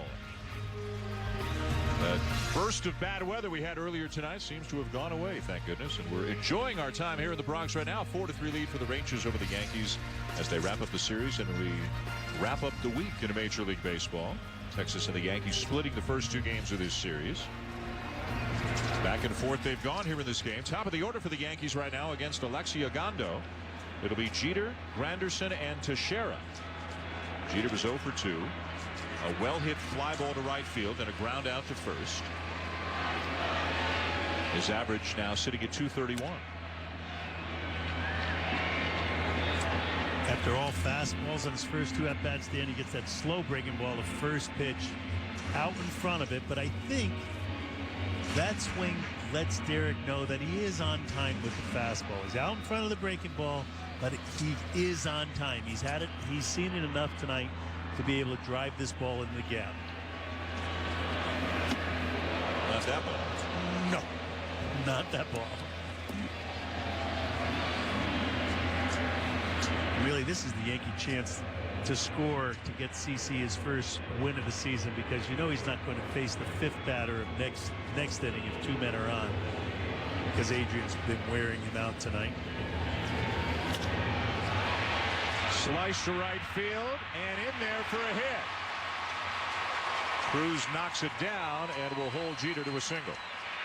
The worst ball he's hit of the three at-bats tonight, but one falls in. He should have got a hit in his first at-bat. He had a bullet line drive to right field. The second bat, a hard ground ball that was 3 unassisted. Now he's a little bit out in front. He does a good job placing it out there in the right place. The weakest contact, but the best placement. Exactly. Weakest contact because it was off the end of the bat, but he was on time. He was there, ready to hit it. Hey, 1 for 3 always looks better than 0 for 3. He's feeling good right now, Dan. Now 61 hits away from 3,000. The batter is Granderson, the tying run at first for the Yankees with nobody out here in the bottom of the 6th. Granderson is 0 for 2.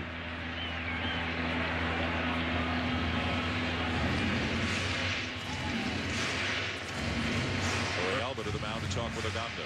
Dan Orl mentioned earlier, the underbelly right now, this Ranger team is right now the right-handed relievers in the Texas bullpen, leading up to Darren Oliver and then Felice at the end. And O'Day has been struggling. Ron Washington doesn't really want to put him in a game when he has a lead, and he's probably going to overextend his starter to try to get to the end of the 8th inning. So far this season, Texas relievers have pitched fewer innings than any other team in the American League. And, you know, with Nolan Ryan as your president, kind of challenging the starters to go deeper into games, and the young arms of Harrison and Holland and Ogando, and the great job done by Mike Maddox, one of the most highly respected pitching coaches in baseball. The Texas Rangers pitching numbers just keep getting better and better. They're second in the league in ERA right now. Finished 4th last year.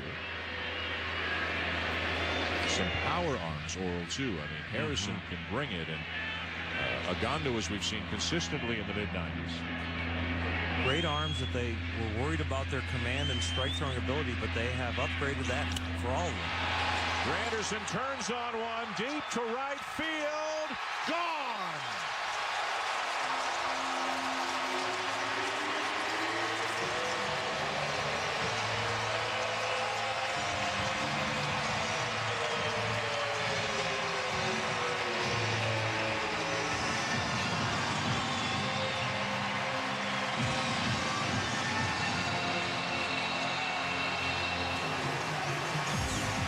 once again, it's the home run for the New York Yankees. They have scored all 5 of their runs tonight on 3 homers.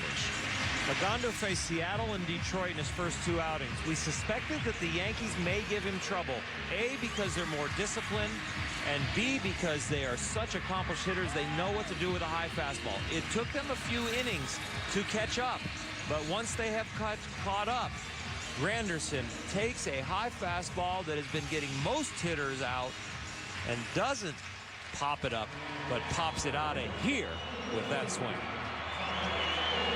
Granderson hit a home run off Ogando in the ALCS last year and turns on one here to give the Yankees their first lead of the night. Now Mark Teixeira.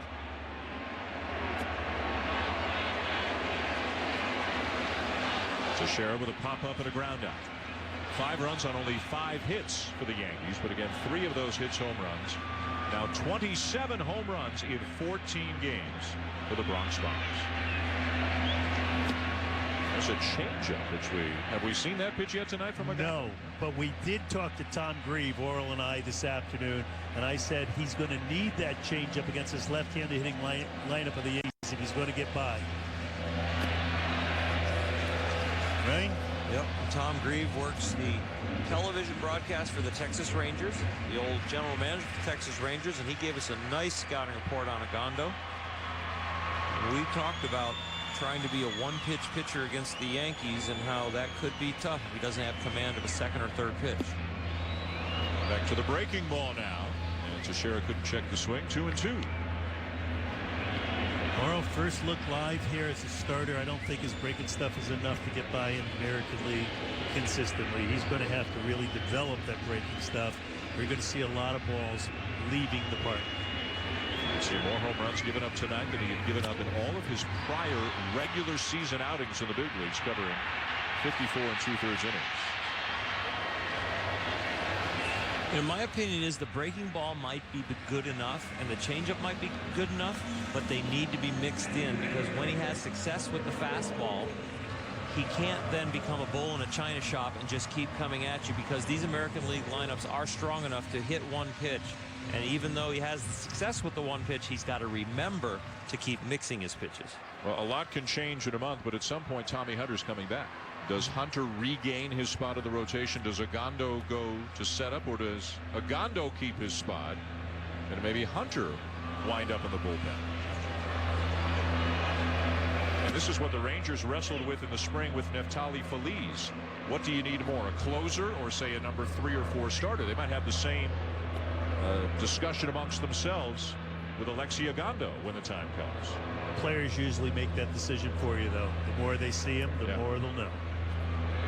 But 2 problems for the Texas Rangers. They're now in the national spotlight, and they will have a pitching controversy just like the Yankees did with Java Chamberlain and Phil Hughes. So they will have to debate that in the public forum. Buster Olney's got some thoughts. Buster? Yes, I talked to the Rangers earlier this week, and they recognize that their biggest issue right now is in that spot, and it would not be a surprise if they're one of the many teams expected to be aggressive, looking for relief help later this summer that really hasn't started to develop yet, guys. All right, Buster, thank you. Those figures always to be an active middle of the summer, month of July, when the contenders look to shore up their weaknesses. Cano bounces one out to second. 2 down. Or when we mention this breaking stuff, I think against right-handers it might be effective, but I haven't really seen one pitch other than that changeup he threw to Tex there that is an effective off-speed pitch to left-handers. He's got to pitch up in the strike zone and in the strike zone with his fastball, and he does that relatively effectively, but I just don't think it's enough to last. Needs a little better arm speed, a little better break, and a little better command, all of the above. Batter Nick Swisher. We're in the bottom of the 6th inning here at Yankee Stadium in the rubber match of this 3-game series, a rematch of the American League Championship Series, and the Yankees on a home run this inning by Curtis Granderson. The Yankees' 3rd home run of the game have taken their first lead of the night off Alexi Ogando with the Texas Rangers. Adriana Beltre's driven in all 4 runs for Texas. Robinson Cano, Russell Martin, and as mentioned, Granderson have homered for the Yankees. CC Sabathia is on the mound and has pitched the first 6 innings for the New York Yankees and has a chance now to get a win as the Yankees have taken the lead. CC's over 100 pitches and Jabba Chamberlain has gotten up in the pen.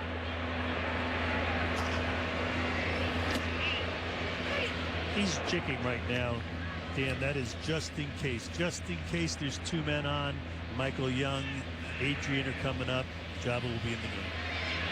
CC doesn't seem too uptight about it.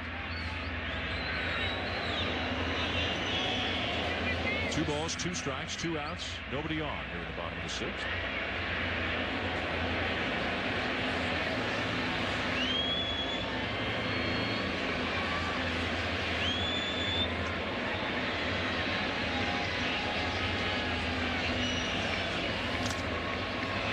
Another play for Kinsler. And the inning is over. Guess what? The New York Yankees hit another home run. There's proof.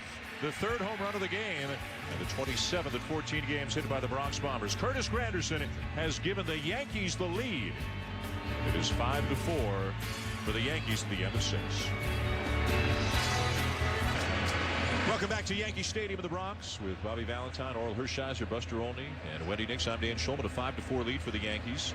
Going to the 7th inning now. CC Sabathia is back on the mound. Over 100 pitches, pitching with the lead for the first time tonight. Remember, he's pitched well in his first 3 starts, an ERA of 1.45, but he doesn't have a win yet. Julio Bourbon leads off the inning. Number 9 hitter, left-handed batter. After Bourbon, 6 straight righties do. Jabba Chamberlain working in the pen. We'll see what Joe Girardi's thought process is on this inning, how it develops. If and when he goes to the bullpen. Breaking ball, nubbed foul. The count is 0-2.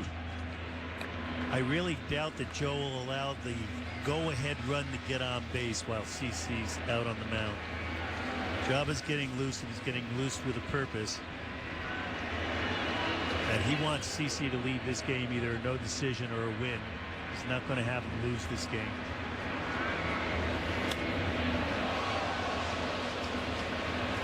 And the other interesting development, Dan, Oral, is that Jabba is throwing, and he's been throwing very well this season. If CC gets through this inning, I doubt he'll come out for the 8th. And the question will be, will Soriano come out for the 8th, or will it be Jabba? Because Soriano really hasn't been doing a job. Gave up a couple of runs yesterday. Sliders, swing and a miss, 1 down.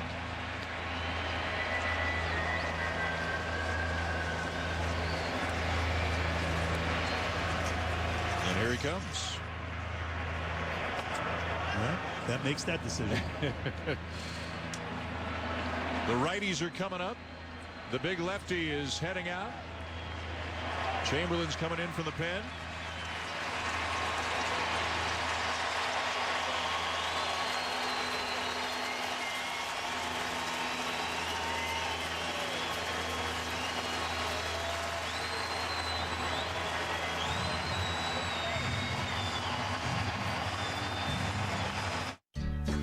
Back here at Yankee Stadium, a 5-4 lead for the Yankees as Joe Girardi has gone to his bullpen. But first, let's take a look now at our pro tips, brought to you by Cabot Wood Stains. CC Sabathia came into the game needing fastball command or getting his changeup online. The fastball command was still erratic. Fastball's what hurt him in the middle of the plate or up or on the outer half and up. But when he got the changeup over, it was a pitch that saved him and got him out of a few innings. You see this changeup on the outer half, the right-hand batter's good job keeping that ball down and away and getting him off the fastball that wasn't located very well. And you see the numbers. This is his worst outing of the year, but he still has a chance to get his first victory. 0-1 with a 1.45 coming in. Now 4 runs, but a chance for W. Jabba Chamberlain off to a good start this season, better than a strikeout per inning. This is his role. He is, at the moment, the 7th inning guy. As Bobby mentioned, Rafael Soriano's the 8th inning guy, but he has not pitched well in spots this season. Of course, Mariano Rivera, the 9th inning guy. 1 out, nobody on. 5-4 Yankees. Kinsler is the batter. 0 for 3. And now 4 for his last 35. After a very hot start to the season, homering in the first 3 games.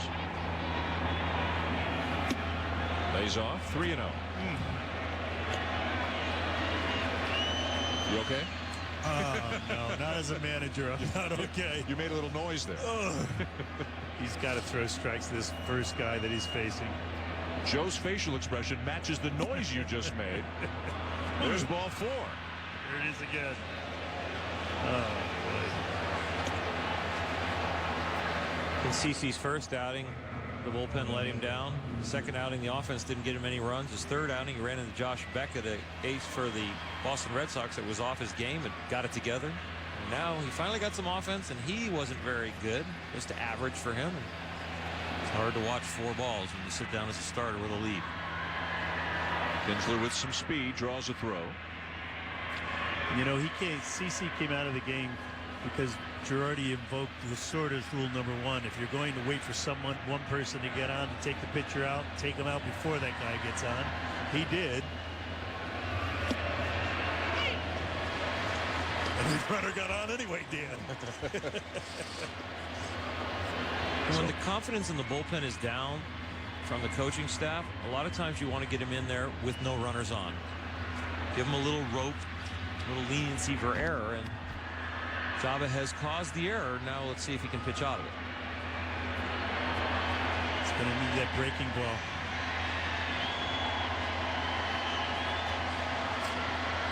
He's slow to the plate. And the strike. Kinsler took a step or 2 and then put the brakes on. Didn't look like he was intent on running. And the count is 0-2 now on Elvis Andrus. That step was gauging his move to see what kind of break he got. After he did, he looked at Gary Pettis. Pettis gave him the thumbs up. Now, this is a pitch out count, so he probably won't be going on this pitch. But he knows he has the leg timed, and he can steal it when and if the manager gives him the green light. 1 steal this year, 15 last year, 31 the year before that. Reaching for a little chopper out in front of the plate. Martin's got to go a long way to get it, and just gets the out at first base.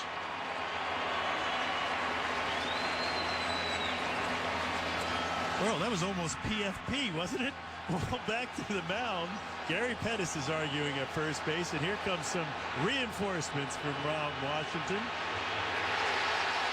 Pettis tossed out.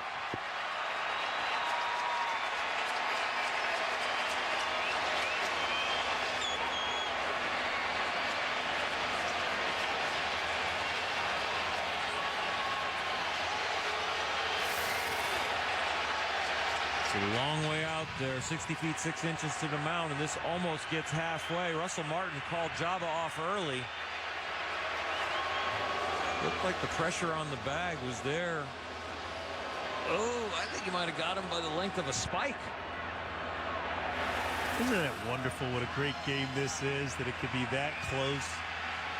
How did they figure out for it to be 90 feet? If it was 89.5 feet, he beats it easily. No way. The fielders play closer. The fielders play closer. The human beings on the field. You think the catcher can no play time closer and to that space. play? The human beings on the field know time and space better than anybody, and they play to that edge right there. So you think the catcher would have gotten to that ball sooner? No, no, no. The pitching mound would have been closer. Instead of at 60 feet 6 inches, the bases are 88. They would have made the pitching mound 60 feet. You play according to the field. We figure it out. Perfect. Our brains will figure it out. Perfectly. We need a first base coach, so we'll wait for Thad Bosley, the hitting coach, now to get out there, replace the ejected Gary Pettis. But bang, bang dejected play. Also. Yes. We saw it 4 or 5 different times on replay, and you can still make a case safe or out. The call goes in the Yankees' favor, so 2 down. Kinsler, the tying run at second for Michael Young, who's already 2 for 3. A double, a single, a couple of runs scored. Young in his career 4 for 11 against Jabba Chamberlain. No fastball strikes there, Earl.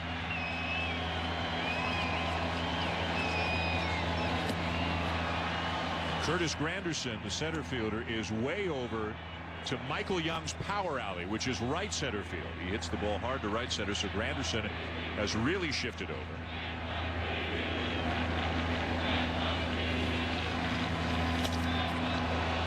In the air to right center field, pretty well struck. Swisher can't make the catch, It's a ground rule double that will tie the game at 5. And there will be no win again for CC Sabathia. There's a 2.88 ERA now, and he'll have no wins. He's pitched 4 games. He's gone pretty deep in every game. Bullpen has either let him down or the offensive support has let him down. This being his weakest outing, still was in a position to win his first game.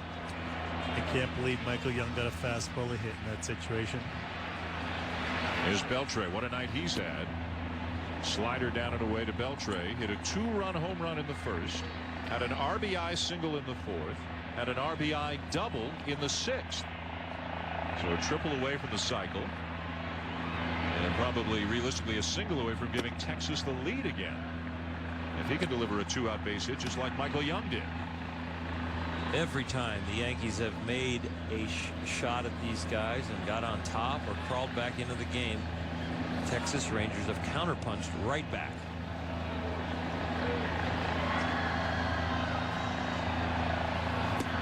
Wouldn't throw him the fastball. 2-0. 3 balls, no strikes on a Beltre. Well, you mentioned the punch. The punch to the stomach of Joe Girardi was that walk leading off. Wound up coming in to score. 3-1. You saw that graphic we just put up. The last Ranger to hit for the cycle. You'd win a bar bet or 2 on this one. Benji Molina did it last year. I remember the triple. That had to be memorable. Very memorable. Fastball grounded back to the mound. Chamberlain throws out Beltre to end the inning. But no win for Sabathia as Chamberlain gives up a run. 7th inning stretch in the Bronx, all tied up at 5. The most storied franchise in professional baseball. 60 years ago today, the major league debut of Mickey Mantle. Maybe the greatest baseball name ever, too. Mickey Mantle. Tied at 5, bottom 7. Eric Chavez leads it off for the Yankees and fouls it off. Agondo still on the mound for Texas. Bullpens are busy. They're busy with Arthur Rhodes up in the pen, and now you have to ask the question, is A-Rod available tonight? The impression that we got from Joe Girardi before the game was that he wanted to give him a full night off. They've got an off day tomorrow before they start a series in Toronto on Tuesday, and that we would not see Alex Rodriguez tonight, who had a bit of a stiff back in yesterday's game, left in the 7th inning. Good range by Beltre, and he'll throw out Chavez. Rafael Soriano, the so far much maligned setup man for the Yankees. He's had a couple of rough outings, an ERA over 9. And there's one of the 40-somethings. There are 10 major league players, active major league players in their 40s. 3 of them are in the ballpark tonight. Arthur Rhodes, Darren Oliver, and Mariano Rivera, as the rain has come back again. No flashes of lightning this time like we had a few innings ago, but a pretty steady rain now falling here in the Bronx.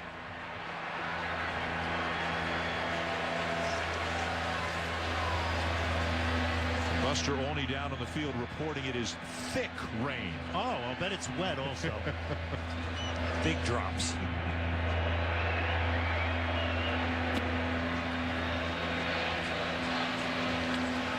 Let's go down to Wendy Nix for an update. Well, Dan, I'm back with the grounds crew. They've had a busy night off and on. They haven't been called out yet, but they're getting together as I speak just in case. And they got the tarp pulled out, ready to go at a minute's notice. Well, we'll see how this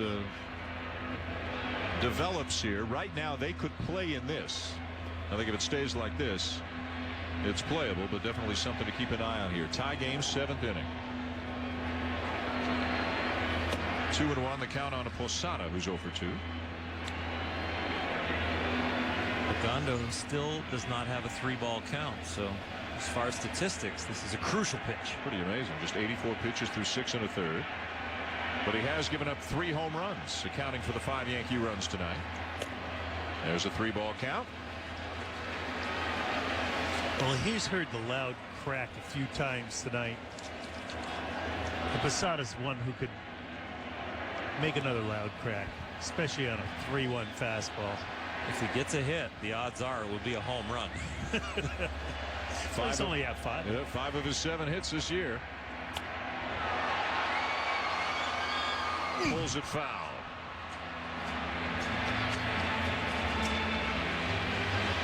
He got the 3-1 fastball a little inside, though, just couldn't keep it fair.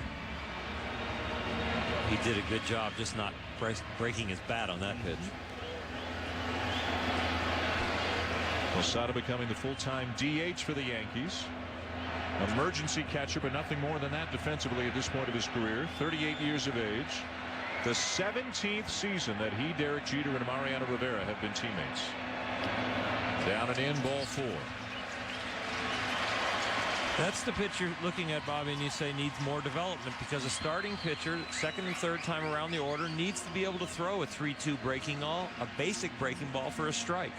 If he is always backed into counts and is back into his reliever repertoire, which would be fastball mainly, he's very comfortable in the 7th, 8th inning. He just hasn't thrown this many pitches in his career to this point.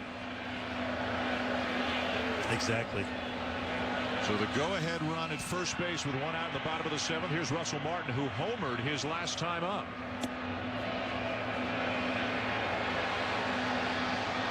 It's not much action, just Arthur Rhodes in the bullpen.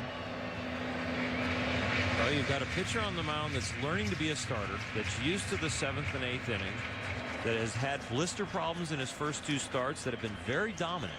But he's on his 88th pitch, and he's given up 5 runs so far tonight. Big swing, 1-1, the count on Martin. Yeah, he can't hang the breaking ball like that, not in this part of the game. Torrealba's going out there to tell it that too. He's yelling out there, keep it down, you got to keep it away, let's go, use your head. This kid's not afraid of anything. I guess from whence he came. He's been through the mill, he's happy to be here. He's going to give it all he has. Composed was the word that Ron Washington used before the game when describing Ogando. Martin trying to shake the raindrops off the bill of his batting helmet.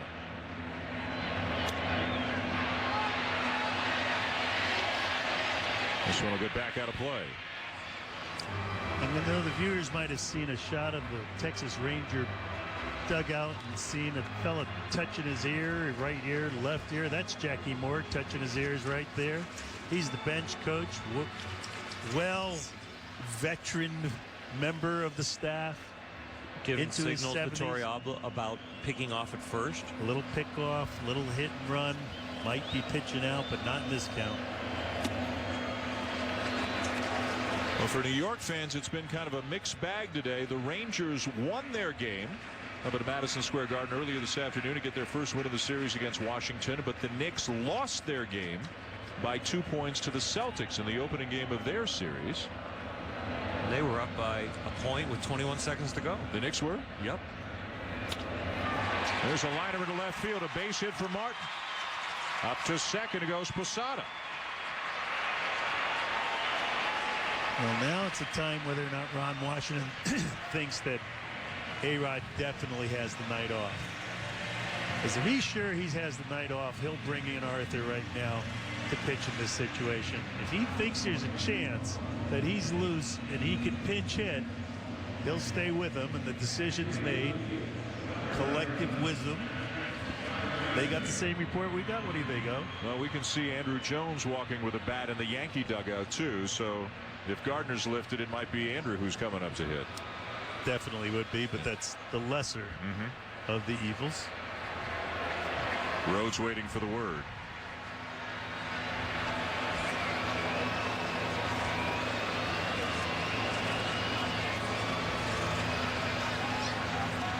Jones waiting for the word. And Ron Washington has made up his mind. Ogando will leave. Rhodes will enter with the Yankees threatening to reclaim the lead.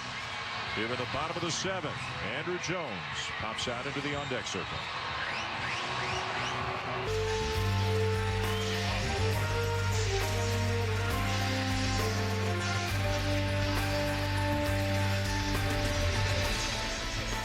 Welcome back to the Bronx. Dan Shulman to Bobby Valentine, Oral Hershiser, tied at 5. In the bottom of the 7th inning, here's a look now at our game track brought to you by USAA. A big night for a couple of Rangers, Adriana Beltre and Michael Young, and all of the Yankee runs scoring on home runs tonight. Cano, Martin, and Granderson, both starters, are now out of the game. Sabathia and Ogando. Ogando leaves in a tie game, but the runners on are his responsibility. 27-year-old right-hander making just his 3rd major league start. Posada's at second.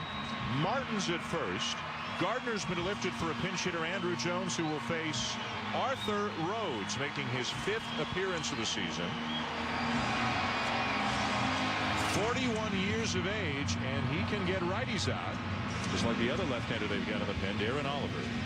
Another key spot in a game that has gone back and forth most of the night. And then if they had a right-handed reliever, they would have brought him in to pitch to Gardner, I believe. Gardner hitting 147 coming into this game with 2 RBIs. He'd have the right-hander in there for Gardner and Jeter. Instead of facing Andrew Jones, he's hitting 364 coming into this game. First pitch breaking ball, swung on and hit to center field. Bourbon the catch. Posada bluffs a start and then stays at second base. A big second out for Arthur Rhodes. Now Jeter. 1 for 3, had a single into right field his last time up.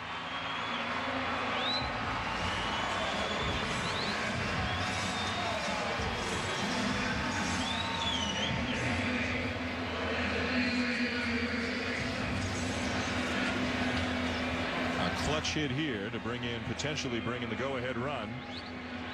Would get the critics off his back for, at least until then. Yeah. A New York minute, exactly. Off day tomorrow. That's 2 days. We're counting those hits. 2,939 right now, the most that any player has ever had for the New York Yankees. I expect him to hit the ball hard.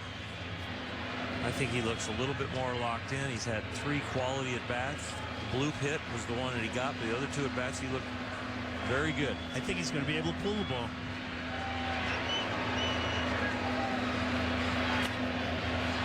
Hyde. 0-2, and you saw from the numbers before the last pitch, he has not had any success, or much of any, against Rhodes. Just 1 for 12 in his career.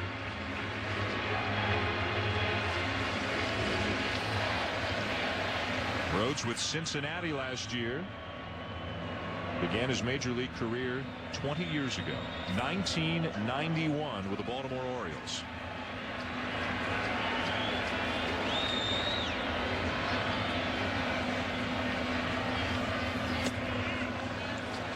Good movement on that fastball. Earl ran it in. Cutter, it looked like, ran it in belt high on Jeter. Torrealba hit his glove down by the dirt to give the runners the ability to say, oh, it might be breaking ball. You might want to relay that to Derek. And then they went fastball. Just in case there's a peak or just in case somebody's trying to relay signs, Torrealba giving Deke signs behind the plate. Lays off down and away. And Earl, you just think, call it a hunch that Posada and Jeter, having played a couple of years together, they might have a little something going on. Just a little bit. Just call it a hunch.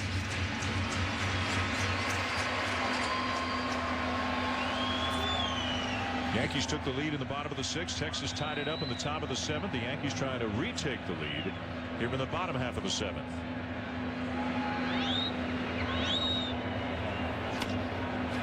And a grounder to short to end the inning.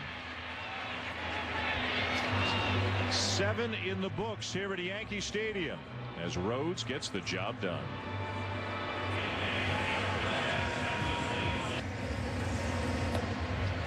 The MLB Fan Cave right here in New York City. All kinds of special guests this week. C.J. Wilson from the Rangers dropped by. Jeremy Guthrie from the Orioles. Adam Jones as well.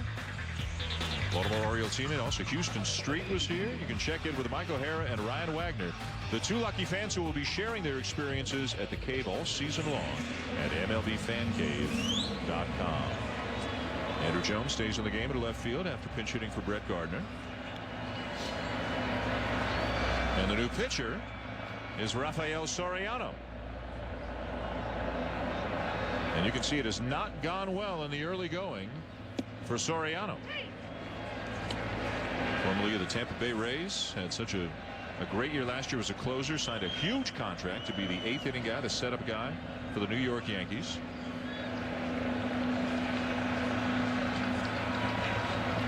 Facing Nelson Cruz.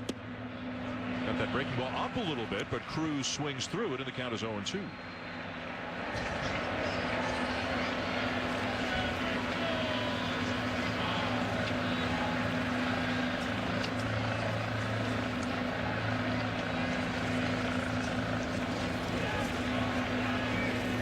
Got him.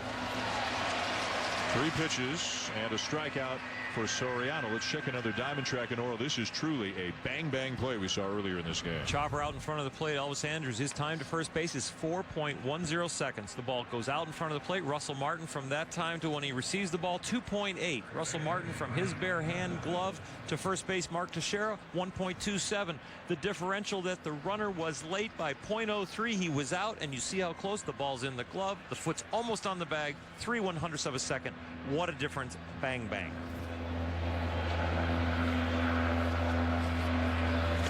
Think Gary Pettis feels any better? Or still upset? He's probably in the clubhouse right now. Just saw us do that, and he's just waving his arms. Going, I don't believe it. I still think he was safe. Looks like the replays. And it was really close. Show that Adrian Johnson had made the right call at first base. Here's Mike Napoli, 0 for 2 and a walk tonight. And Soriano delivering the goods so far here for the Yankees.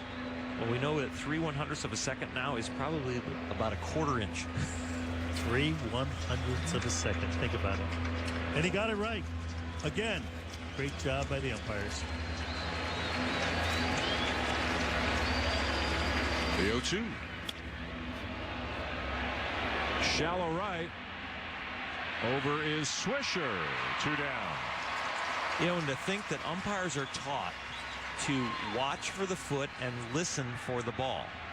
So it's not that they're trying to pick up both with their eyes. So they're watching for the foot and listening for the ball. So he heard the sound of the ball hitting Mark Teixeira's glove before he saw the foot hit the bag. Even though sound travels slower than light. Oh, boy. Wow. You just took the whole thing up a notch right there. I'm out. I'm out, too. Bobby will be bringing you home, everybody. Well, David Murphy. Dan, we talk about a lot about team loyalty and chemistry. I think we need to stay with him. I didn't know there'd be any physics tonight. Well, that's all we're talking about. We'll drop it there. We've got the knife and the fork and the outside pitch to Murphy coming up here.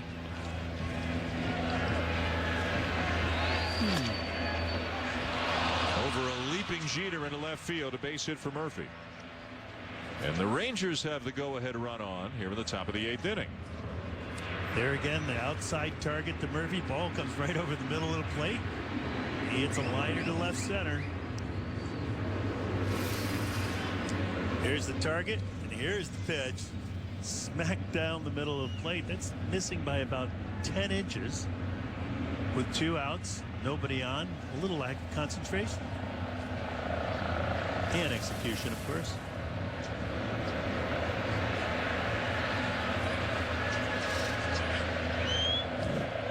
There's Torre Alba. 2 down, a man at first. Tie game, top of the 8th inning. Well, you know, Dan, if you hit a ground ball that goes over the pitcher's head and up the middle, you usually call it a high chopper over the infield. We have a different kind of a high chopper over the infield. It's hovering up there, isn't it? Oh, runner was going and a swing and a fly ball to left field. Jones back, hitting over. Still tied at 5 going to the bottom of the 8th inning, and the Yankees will bring up the 2, 3, and 4 hitters in their lineup.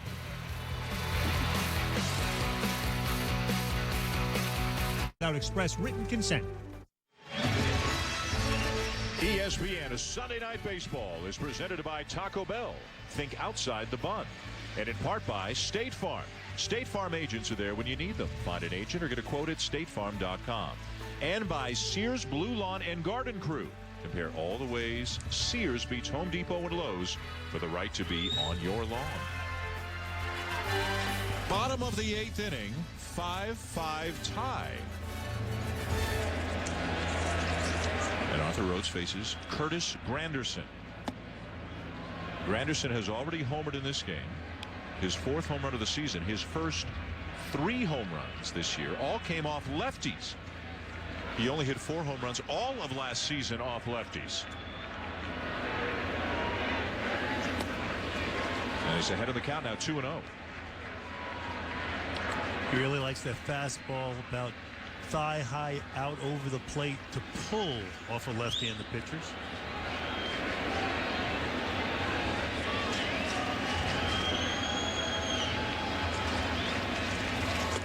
Up and away, ball 3.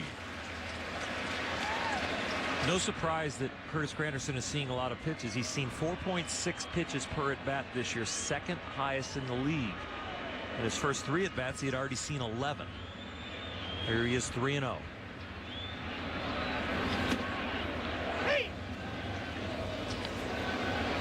After Granderson, it'll be Teixeira, who will turn around and bat for the right side against Rhodes, and then Cano. Only Derek Barton of Oakland has seen more pitches per plate appearance this year than Granderson.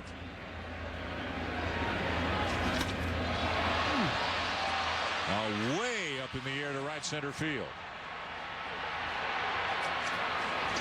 1 down. Mariano Rivera now up in the pen. If the Yankees get a save situation, obviously he'll come in for the 9th inning. Even if they don't, home team, no more save situation after that. Off day tomorrow. We might see Rivera one way or the other in the top of the 9th inning. We definitely will. And when you say it's a tie game, it's really not a tie. Texas has a bit of an advantage right now because they have 2 of their pitchers, Oliver and Felice, remaining, and the Yankees only have Rivera, who are their winning game pitchers, if you will. The ahead in the game pitchers, and then the behind in the game pitchers. Here's Teixeira. He is 0 for 3 tonight, a ground out and 2 pop-ups. Turns around to bat for the right side against the left-hander Rhodes.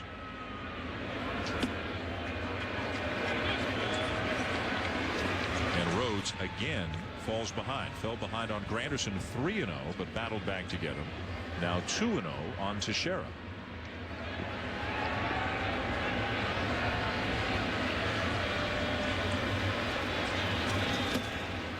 Off speed for a strike.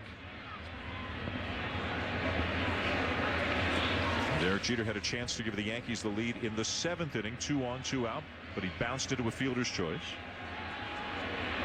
Russell Martin sitting behind him has a home run for the Yankees tonight. And you know, these Texas pitchers know what we know, that the Yankees score runs on home runs. The middle of the lineup right now, Arthur Rose is not going to give in to a home run pitch.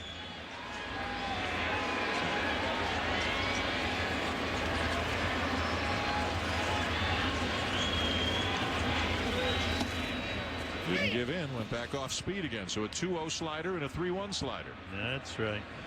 He read the notes. It's what is known as pitching backwards. You use your fastball for balls, and you get back into the count with your breaking ball. Boy, look at the location on that fastball. Torrealba slid inside Oral, and Rhodes was right there. You pitch forward by getting ahead with your fastball and finishing people off with your off-speed stuff. You pitch backwards by falling behind with your fastball and then throwing your off-speed stuff to get back in and finish them off. And some pitchers actually pitch that way, and that began in the olden days. I guess that would be in the 50s, where they found out the first pitch fastball hitters better to show them the fastball early and then the breaking ball as you go later. Breaking ball low for ball 4. Pitched him completely backwards the whole at bat. MLB.TV, baseball everywhere. Watch over 100 live out-of-market games per week online and on your favorite device. Visit MLB.TV for details. It seems like each team has had a threat almost every half inning to tie the game, take the lead, depending on the situation. We're tied at 5 in the bottom of the 8th right now. Activity looks like it may be getting underway in the Texas pen. I would suspect that to be Darren Oliver, another left-hander. Robinson Cano, the batter. Homered yesterday, has homered tonight. Sliced down the left field line and drifting back into the seats.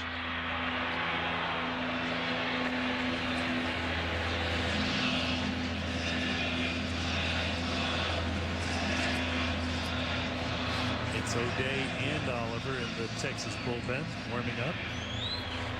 But not O'Day at all. Oliver and who? I think that's Pedro Strop who's up there, the right-hander. Pedro Strop. Just outside. He had an interesting outing the other day. He threw 6 pitches, the first 2 hitters struck them both out. Then, with 3 walks and 2 balks later, he got out of the inning. So you're saying Ron Washington might be a little more relaxed going to Oliver. going to the 40-year-old as opposed to the youngster. Robinson Cano. Switch hitter on deck and Swisher. Left-handed batter after that in Chavez. Left field. Deep but playable. On the warning track, Murphy makes the catch for the second out. Well, how many times do you think guys hit a ball like that at Yankee Stadium and I wonder if I was another 90 miles north in Boston? I think a lot of times. A lot of times. That left field corner gets out there. And it gets out quick, the angle. Boston with the green monster coming straight across. It is the place in Yankee Stadium that pitchers look for outs because you can make mistakes and you can still get outs out there in left field. See, just 318 down the line, goes out to 399 in left center, though. Here's Swisher. He too turns around to bat from the right side against the left-hander Rhodes.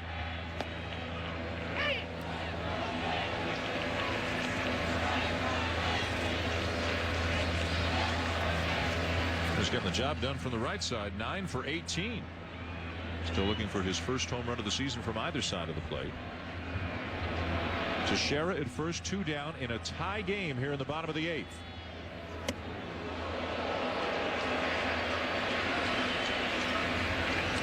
It's a well-placed fastball, isn't it? Right between the plate and the batter's arms.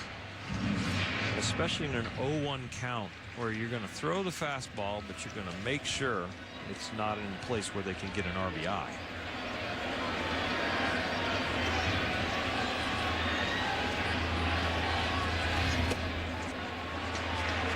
Rhodes upset with himself.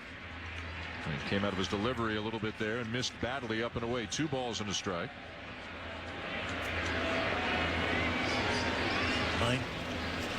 What they're playing here is no doubles with 2 outs. They don't want the runner to score from first at a double. They want 2 hits in this situation. If the ball stays in the ballpark, outfielders are deep, third baseman on the line. Into right field, a base hit. And the go-ahead run, Teixeira goes up to second with 2 down.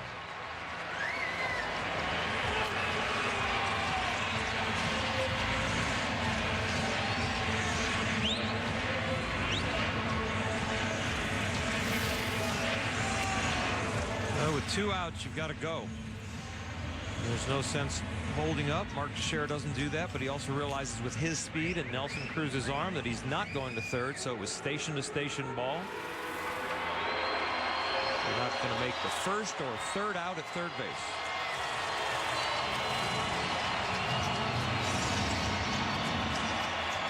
Mike Maddox to the mound. Oliver and Strom continue to throw. Fielder Culbreth will break up the meeting of the mound right now. Eric Chavez to face Arthur Rhodes. Again, Chavez playing for Alex Rodriguez. Not available tonight. Stiffness in his back and his oblique yesterday. They're going to give him off until Tuesday in Toronto. More cold weather here tonight.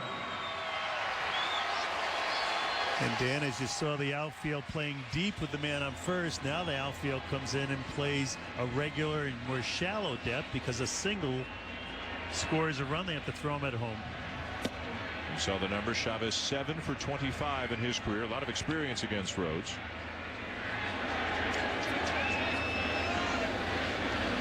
The Yankees not doing much with the runners in scoring position. They've hit their fair share of home runs, to say the least. But can they capitalize in this type of a situation with a clutch base hit? And again, Rhodes falls behind.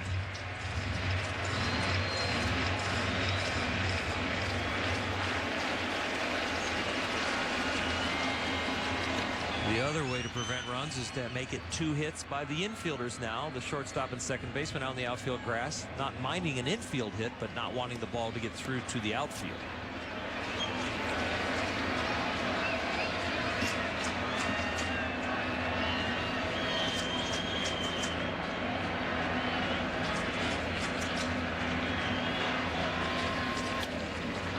Out of play, 2-1.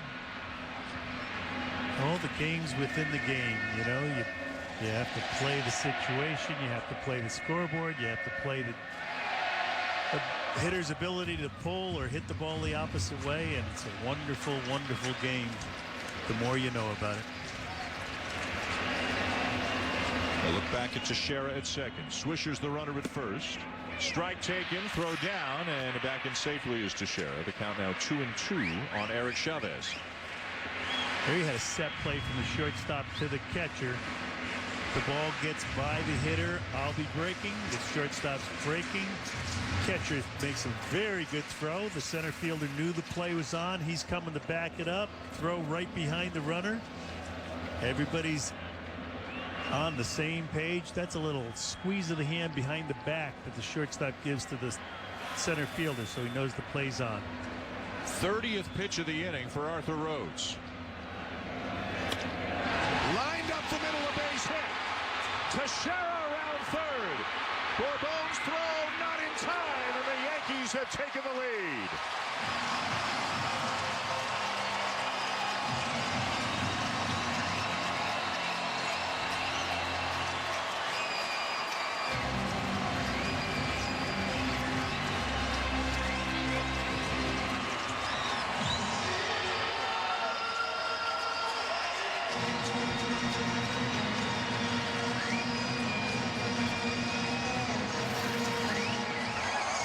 Arthur Rhodes against Eric Chavez, now 8 for 26 because of that hit. He gets him, and he gets him mostly when the ball's away.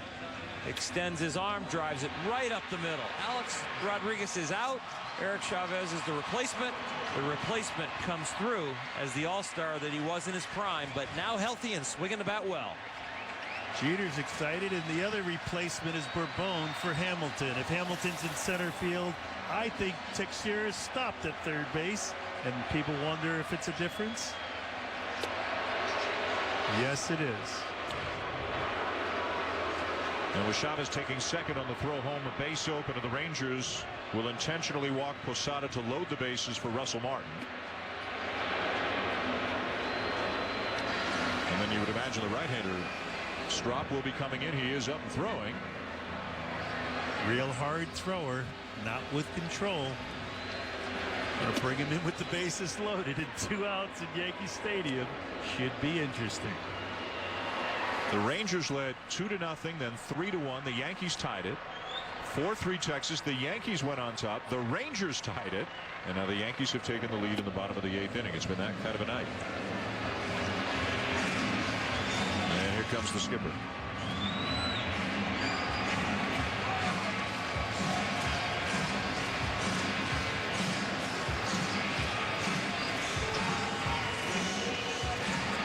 The right-hander is coming into the game to face Russell Martin. The Yankees up a run, 6-5 with the bases loaded here in the bottom of the 8th inning in the Bronx. Here in the bottom of the 8th inning that has given the Yankees a 6-5 lead over the Rangers. Setting the stage for Mariano Rivera, who's waiting out the bottom half of this inning before he comes in to try to do his job and lock it up in the top of the ninth. Arthur Rhodes just fell behind too many hitters and eventually grooved one for Chavez, who ripped it right back up the middle. And I mentioned earlier the moves that went unnoticed by the New York Yankees are paying dividends here early in the season. Russell Martin playing like an all-star. Eric Chavez playing in place of an all-star and possibly getting a game-winning hit. So here's right-hander Pedro Strop to face Russell Martin with the bases loaded and 2 down. A 25-year-old on an opening day roster for the first time in his career, a converted infielder who began his professional career with Colorado, and in 3 1/3 innings, so 10 outs, 7 of them have been strikeouts. Dismissed with a breaking ball to fall behind 2-0 and nowhere to put him, with Swisher at third, Chavez at second, and Posada at first. Jim Martin, you got to be sitting on a fastball right now, right? He almost, he might even be taking, but I think he's going to come out of his shoes. Yeah, he did. Fouled straight back, and the count is 2-1. Martin's already had a good night. A couple of hits, including a home run in the 5th inning off Alexi Ogando. Only reason I said he might be taking is because he walked the bases loaded his last outing. Russell might not have known that. Might have been pitch a swing at him. He sure did, and he did swing hard. Going to get the same pitch right here. A little bit low, 3-1.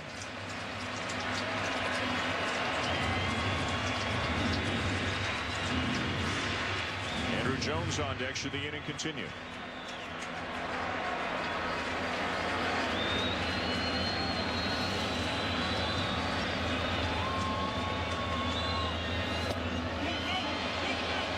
Yes, he did. You know what? You can't fault Russell Martin for having a check swing on that. Bases loaded, already have a 1-run lead. They don't want to walk another run in. And you know what? The Texas Rangers, the battery, they thought the same thing. They threw the breaking ball and they got him to commit. And if he throws it 3-1, he's liable to throw it 3-2, right? Yes, Unless he you're is watching, liable. He'll throw a fastball. I think he's going to throw a fastball. He did. And a grounder to short. Inning over.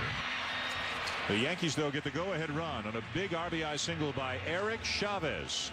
And we will go to the 9th here in the Bronx. The Yankees now with a 1-run lead of 6-5 on the Rangers. And in to try to close it out for the Yankees, Mariano Rivera, who has been his usual brilliant self so far on this young season, and apparently in no rush to make his way into the game.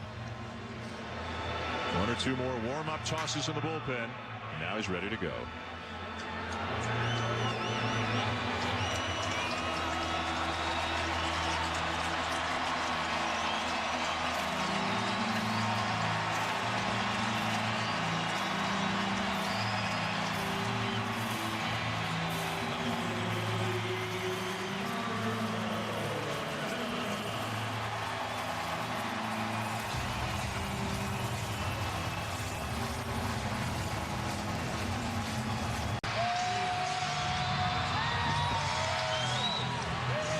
Back in the Bronx, top of the 9th inning. The Yankees 6 and the Rangers 5. And the incomparable Mariano Rivera has come into the game. He's up to his old tricks so far this season. 6 for 6 in save opportunities, has yet to allow a run on the season.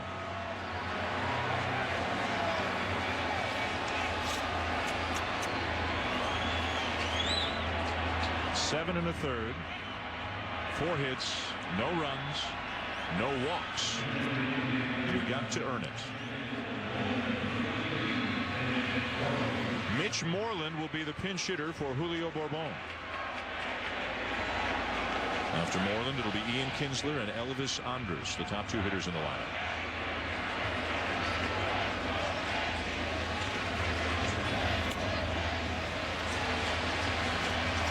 .565 career saves for Mariano Rivera, second all-time to Trevor Hoffman, 601. And Rivera picked up the save yesterday tossing a scoreless inning. Day off tomorrow for the Yankees. The movement on the cutter. You could just see it. That pitch right there. If you've never seen him before, you saw what you needed to see. The human eye is not strong enough and accurate enough to pick up this late a movement and that great a movement. Just the 8 inches that that ball moves, but because it moves so late, the last picture that the hitter's eye sees, it sees it as straight or slightly moving, and then it moves more than the eye knows, and they get jammed. Ian Kinsler has had some success against Rivera. And sometimes the feeling is that a right-handed batter's got a better shot against him, that the cutter tends to move away from the righty. Rivera jams the lefty so often, but a little bit different tactics against the righty, who's a little bit more likely to get his arms extended against Rivera. That was the theory. But then Mariano countered that theory by starting to throw the cutter inside to righties and getting them to jump off the plate. Starting the ball right at their ribs and breaking it over the inside corner to the right-hander. Actually left that one over the middle of the plate by his standards. He doesn't do that very often. Still got a foul ball, and it's 1-2. That's the other amazing thing about Mariano Rivera. Not only that he has the supreme pitch, the pitch really in baseball that is almost impossible to hit. The other thing is he has such great athletic ability, and he locates it perfectly.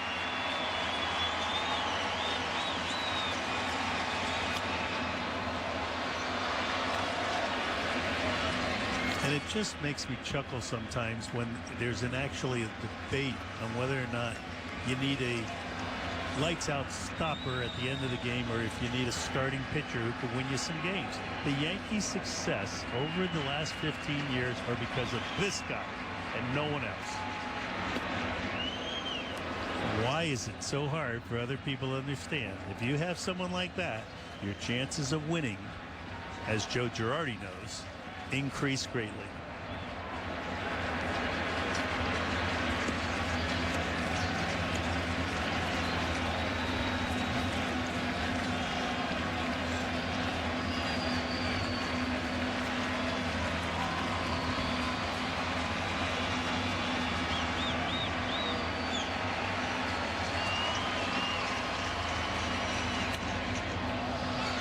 Fouled straight back by Kinsler, and the count remains 2-2.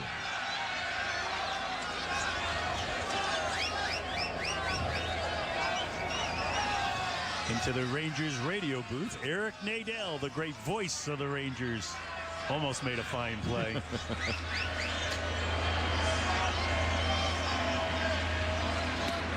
3-2.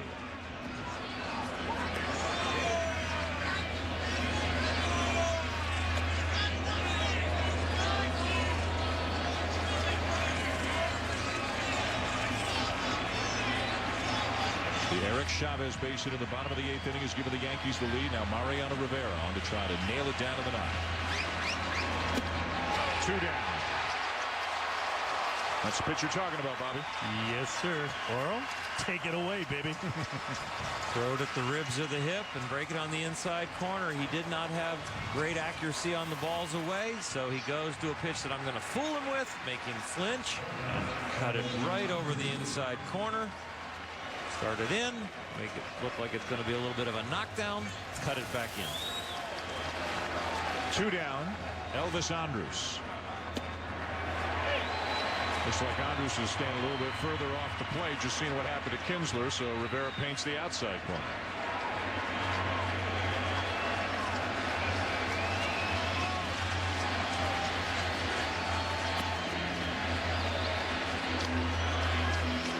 He'll notice if a hitter creeps up or steps back 2 or 3 inches, right? Yes, and he will wear that out. The only thing you see different with age of this man is about 2 miles an hour velocity. Accuracy and movement are still there.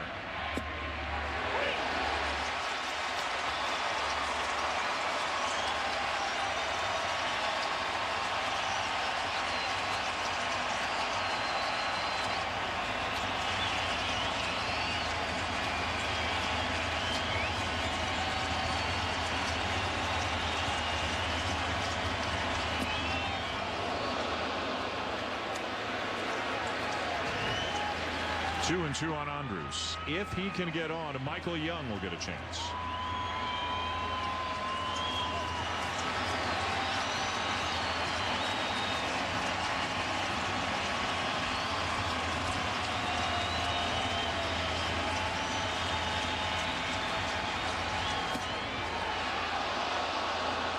He didn't go on the appeal, and a full count.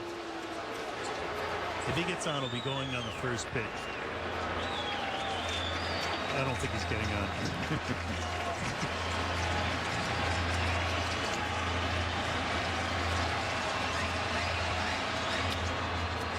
Weekly hit to third, charged by Chavez. Just in time to get him, and the Yankees win it.